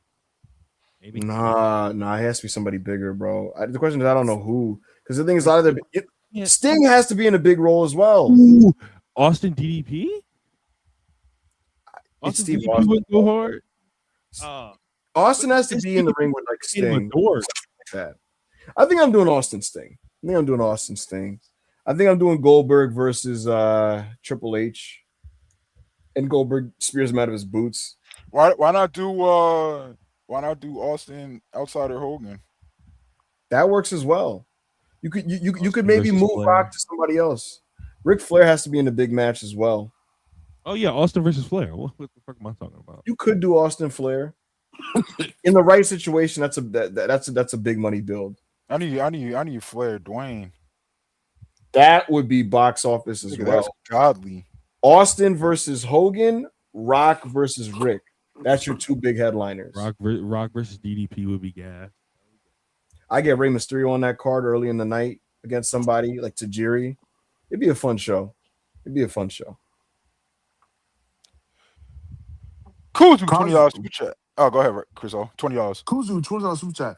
I do kind of feel for Cody because he lost every year at Mania because of bullshit. He finally gets to do one of his ideas and it backfires. LOL. If he's job serenity, he's 1-4, but he'll never hear the end of it if he wins. LOL, Cody. Didn't Cody just win last year? No, he lost last year. John. That's crazy. The year before. I'm sorry. And then he won his first year back in the company against Seth. Yeah, he won. He beat Seth. He beat Roman. Yo, I'm sorry, bro. I'm not feeling bad for 1-4. Yo, Kuzu, you lost the league, gang. How do we know better? How do we know more? He's not even like 1-4 at Mania. You're just erasing. No. Yeah, it's 2-2. I'm guessing he means main events overall. Main events. Boo hoo. I mean, he hasn't had 5 main events, has he? Yes. Oh, yeah, because of the tag match. John Cena didn't win most of his fucking Mania main events. So that's crazy. True. I can't lie, bro. Like, I don't care how much good business he should have been doing, bro. Like, the reason why he's facing as much scrutiny as he is from fans is because he was getting his government mandated main event every year. Like, he did not need 5 main events, bro. Nobody needs 5 main events in a row except for Roman. Roman did. Yeah. Except for Roman. Roman really got like 8 do you disagree with that? Do you disagree that nobody needs 5 main events in a row? Except for Roman. I think if you're the unequivocal top guy, I don't really have a problem with it. Oh, you better be doing Hogan level business, Roman level business. And to be fair to Cody, WWE was white hot until like mid last year. Not because of him though, because of Roman. Bro, but like this is like, bro, like, but him getting 5 main events in a row is his treatment from fans is a result of that. So you do it anyway, knowing that this is gonna be the full counter backlash. Is it genuinely worth it? Is it worth it? I'll put it this way. If Cody made events as WWE is beginning to decline business wise, if he made events the next like 2-3, that's a little like ridiculous. That's ridiculous. I don't have much opposition to his previous main events though. I don't think it's like a. I'm not saying he didn't belong in those spots. We're just like, bro, like this is when you reap what you sow, bro. This is what you sow. Lobby Wars $10 super chat. Now that New Japan Cup is over, I'm looking to finally go back and watch the old New Japan. What era of wrestlers should I go watch? I've been lightly dabbling in some post-neck injury Masahiro Chono already. What I would say, Lobi, is Chono was cool as fuck. Look, Lobi, it depends on like what you fuck with. Or what I would say is there's 3 really strong periods in New Japan that I love going back. Nigga, tapping on some Hashimoto, nigga. Yeah, so I'm just going to order. If you want to watch some good 80s shit, in the early 80s, the work of Tatsumi Fujinami and Tiger Mask was tremendous. And it's also cool to see Gaijins pass in like Dusty Rhodes and Hulk Hogan and Stan Hansen. So that's some great stuff. Ricky Choshu's stuff is great. In the mid 80s, Akira Maeda versus Fujinami is an amazing match, and there's some great UWF versus New Japan stuff. Fast forward to the 90s, that period is like one of my favorite periods in any wrestling company ever. Shinya Hashimoto's on top, Keiji Muto's on top. The junior division is one of the greatest junior divisions in the history of pro wrestling ever. The Super J-Cup is a legendary show, so on and so forth.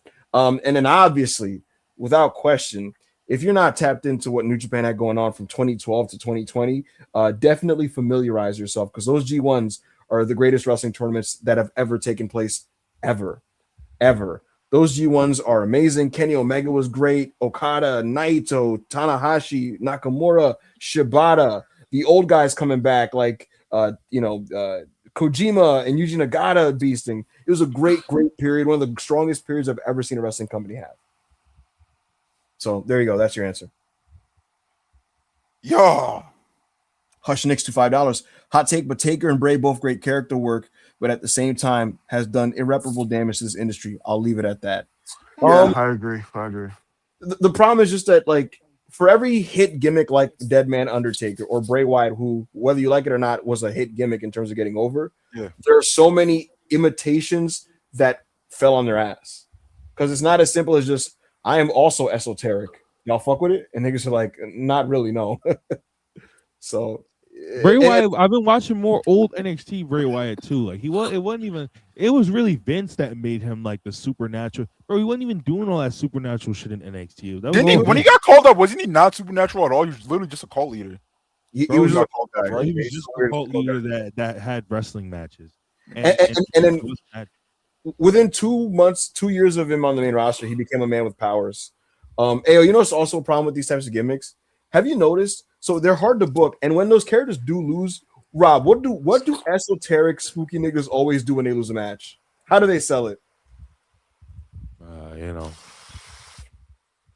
It doesn't matter.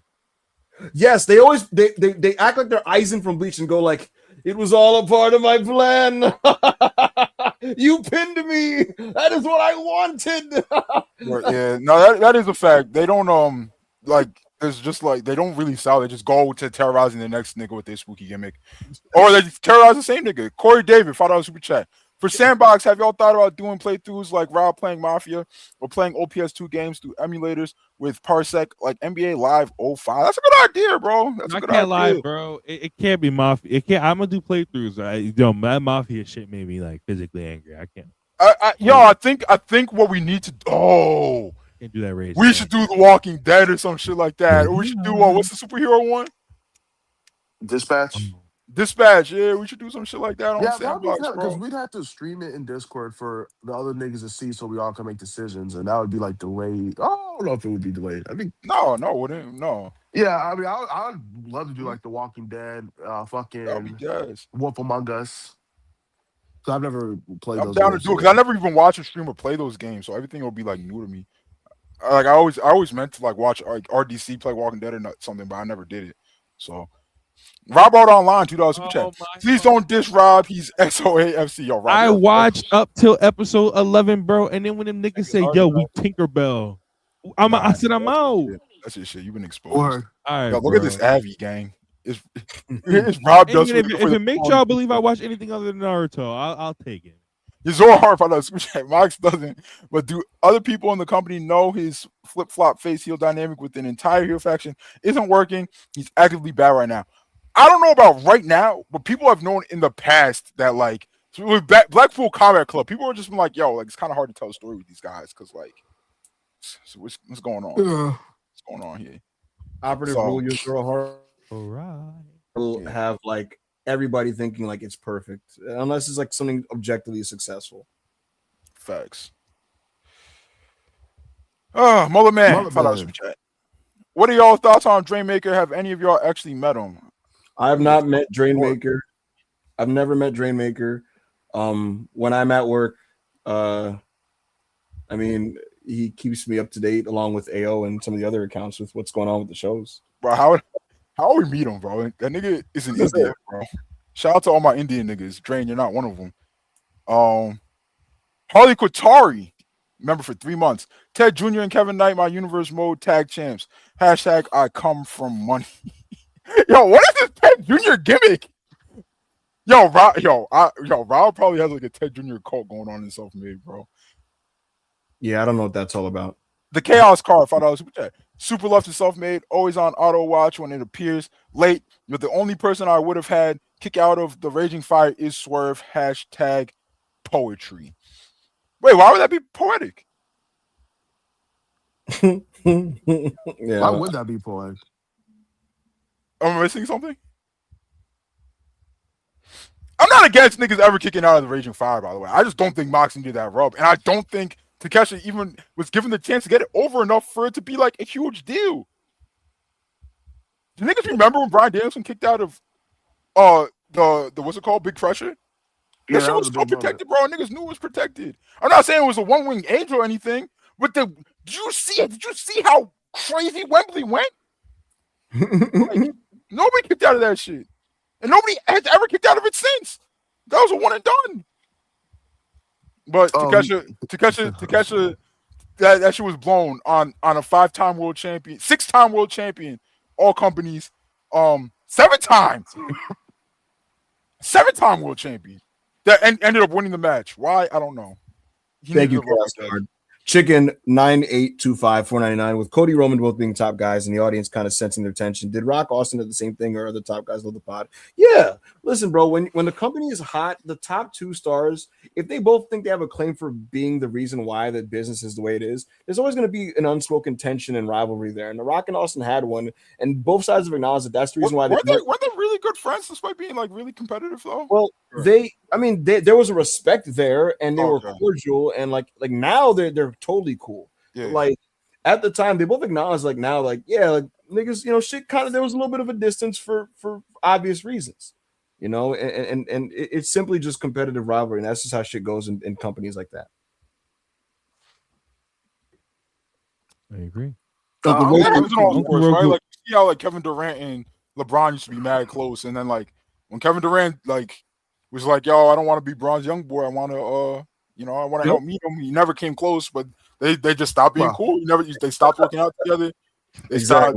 KD stopped calling Braun the GOAT in interviews and shit. He's like, "No, nigga, I want to be the GOAT." Never came close, but I mean, this is $10, Chriso.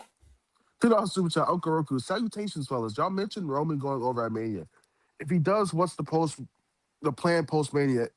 If they even have one at the moment, yeah, Mania gonna get another world title run. I'm going to ask you a very serious question. Considering how this show has gone last few months and how WWE has progressed throughout Mania season, do you really think right now at present? I'm telling you right now what it is. Yo, you're such a fucking bitch, Ibu. Like, what is the plan for CM Punk? There is none. Anyway, my point is, dude, niggas really think WWE have mapped out what they're doing post Mania in a very detailed way. Oh, all right, that's a fair point. But we tell stories at Tribal Chief FC. We have a plan. We have a roadmap. We're gonna make the towns. Business is gonna be booming again. Raw is not gonna suffer the lows it suffered under Cody Rhodes and CM Punk. Yeah. You're mad, Rob. Sal Cruz, a member for 1 month. Y'all see Cam Thomas got cut by the Bucks already? Hashtag China, here we come. Yo, this can't be like just end. He's not a good player. This is he's not good, and like we don't want to be around him. Because why? Like, how did he get cut in 3 weeks, man? It's crazy. It's been like a month. He was getting like an empty like 20 plus points a game in Brooklyn, and like no one else even wants him. It's kind of crazy. I don't know. Niggas doesn't make it in the league anymore. Niggas called him the what's that nigga's name? The nigga that was like, yo, the nigga who was on the Heat was like, he's not doing it with blocks though. The triple double nigga. Shit is insane. Hassan Whiteside? Yeah, Hassan Whiteside. Niggas was calling Cam Thomas the Hassan Whiteside of offense. I'm crying. I was crying when I seen that shit. All right, we are all caught up on super chats. Finally, y'all are amazing. We appreciate y'all. So our March 23rd, 2026 match of the week is Yuya Uemura versus Callum Meatman. Oh, fucking brother. This match is incredible, and if you haven't seen it, you should watch it. And you also should just watch the semis as well.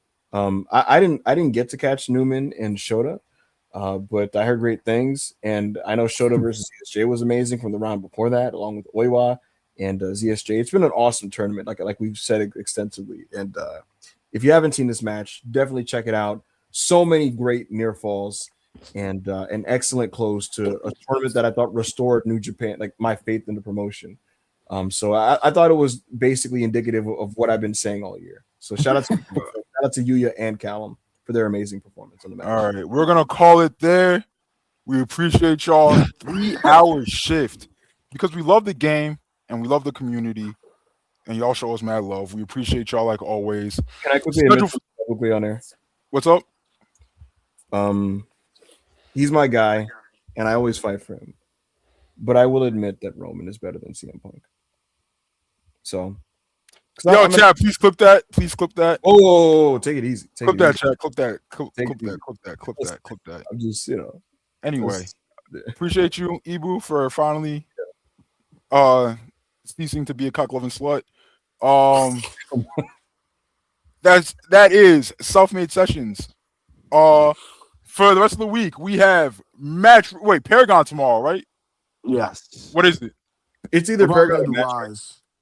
Oh yeah, the music one, right? Okay, yeah. So we have a versus tomorrow. I don't know if he's last time he said he was only available on the weekends, so we can do Rise though. Which okay, what is it? Do you know what it is? It's a collection of matches. I don't know. Okay, so we have a collection of matches tomorrow for Paragon. We have Big AO Dynamite watch along on Wednesday. We also have Hanging with Holbert. That's in the Discord. Hanging with Holbert is it is Hanging with Holbert. That is on the membership tier, $5 to get there. Rapidly approaching 500 members. When we hit 500, we will have some kind of special for y'all. We're working on a self-made special on the free tier within the next within the next month. So look out for that. It's gonna be big time. From the same people that brought you Big AO versus Backup Hangman, Kenny Omega versus CM Punk. We got more for y'all. So we got 2 specials in the works. Thursday, we have Destination Dynamite. Friday, Sandbox. We got a lot of shit coming. Guys, I'm thinking about doing My Rise or something along those lines, like a career mode or something, or a universe with something along those lines on the Sandbox or in the Discord. So look out for that, y'all. Look out for that. That would be fire. So we appreciate y'all. What we doing this week for Lecture and Loaf? Tuesday we'll be back to watch Raw in the Discord. We actually got a couple episodes to watch, and then we're local lecture, probably leading into Destination Dynamite this weekend. Chris, how much money do I have to pay to watch Lecture and Loaf on YouTube? It is actually free on the free tier, just like Loaf and Lecture was. So, you guys did a lot of support on the last episode. Continue it, or we will be done with this. Don't let it end up like Loaf and Lecture. So we appreciate y'all. Please like the video. Please like the video. Please leave a comment. It helps us a lot in the algorithm. Please. Self-made sit down with Leo Rush. We interviewed Leo already. In Birmingham, the Birmingham territory. I'm gonna talk to Leo again, bro. He's a great guy. Yeah, man, that's it. Self-made shit, self-made forever. And we are out of here. Stay full.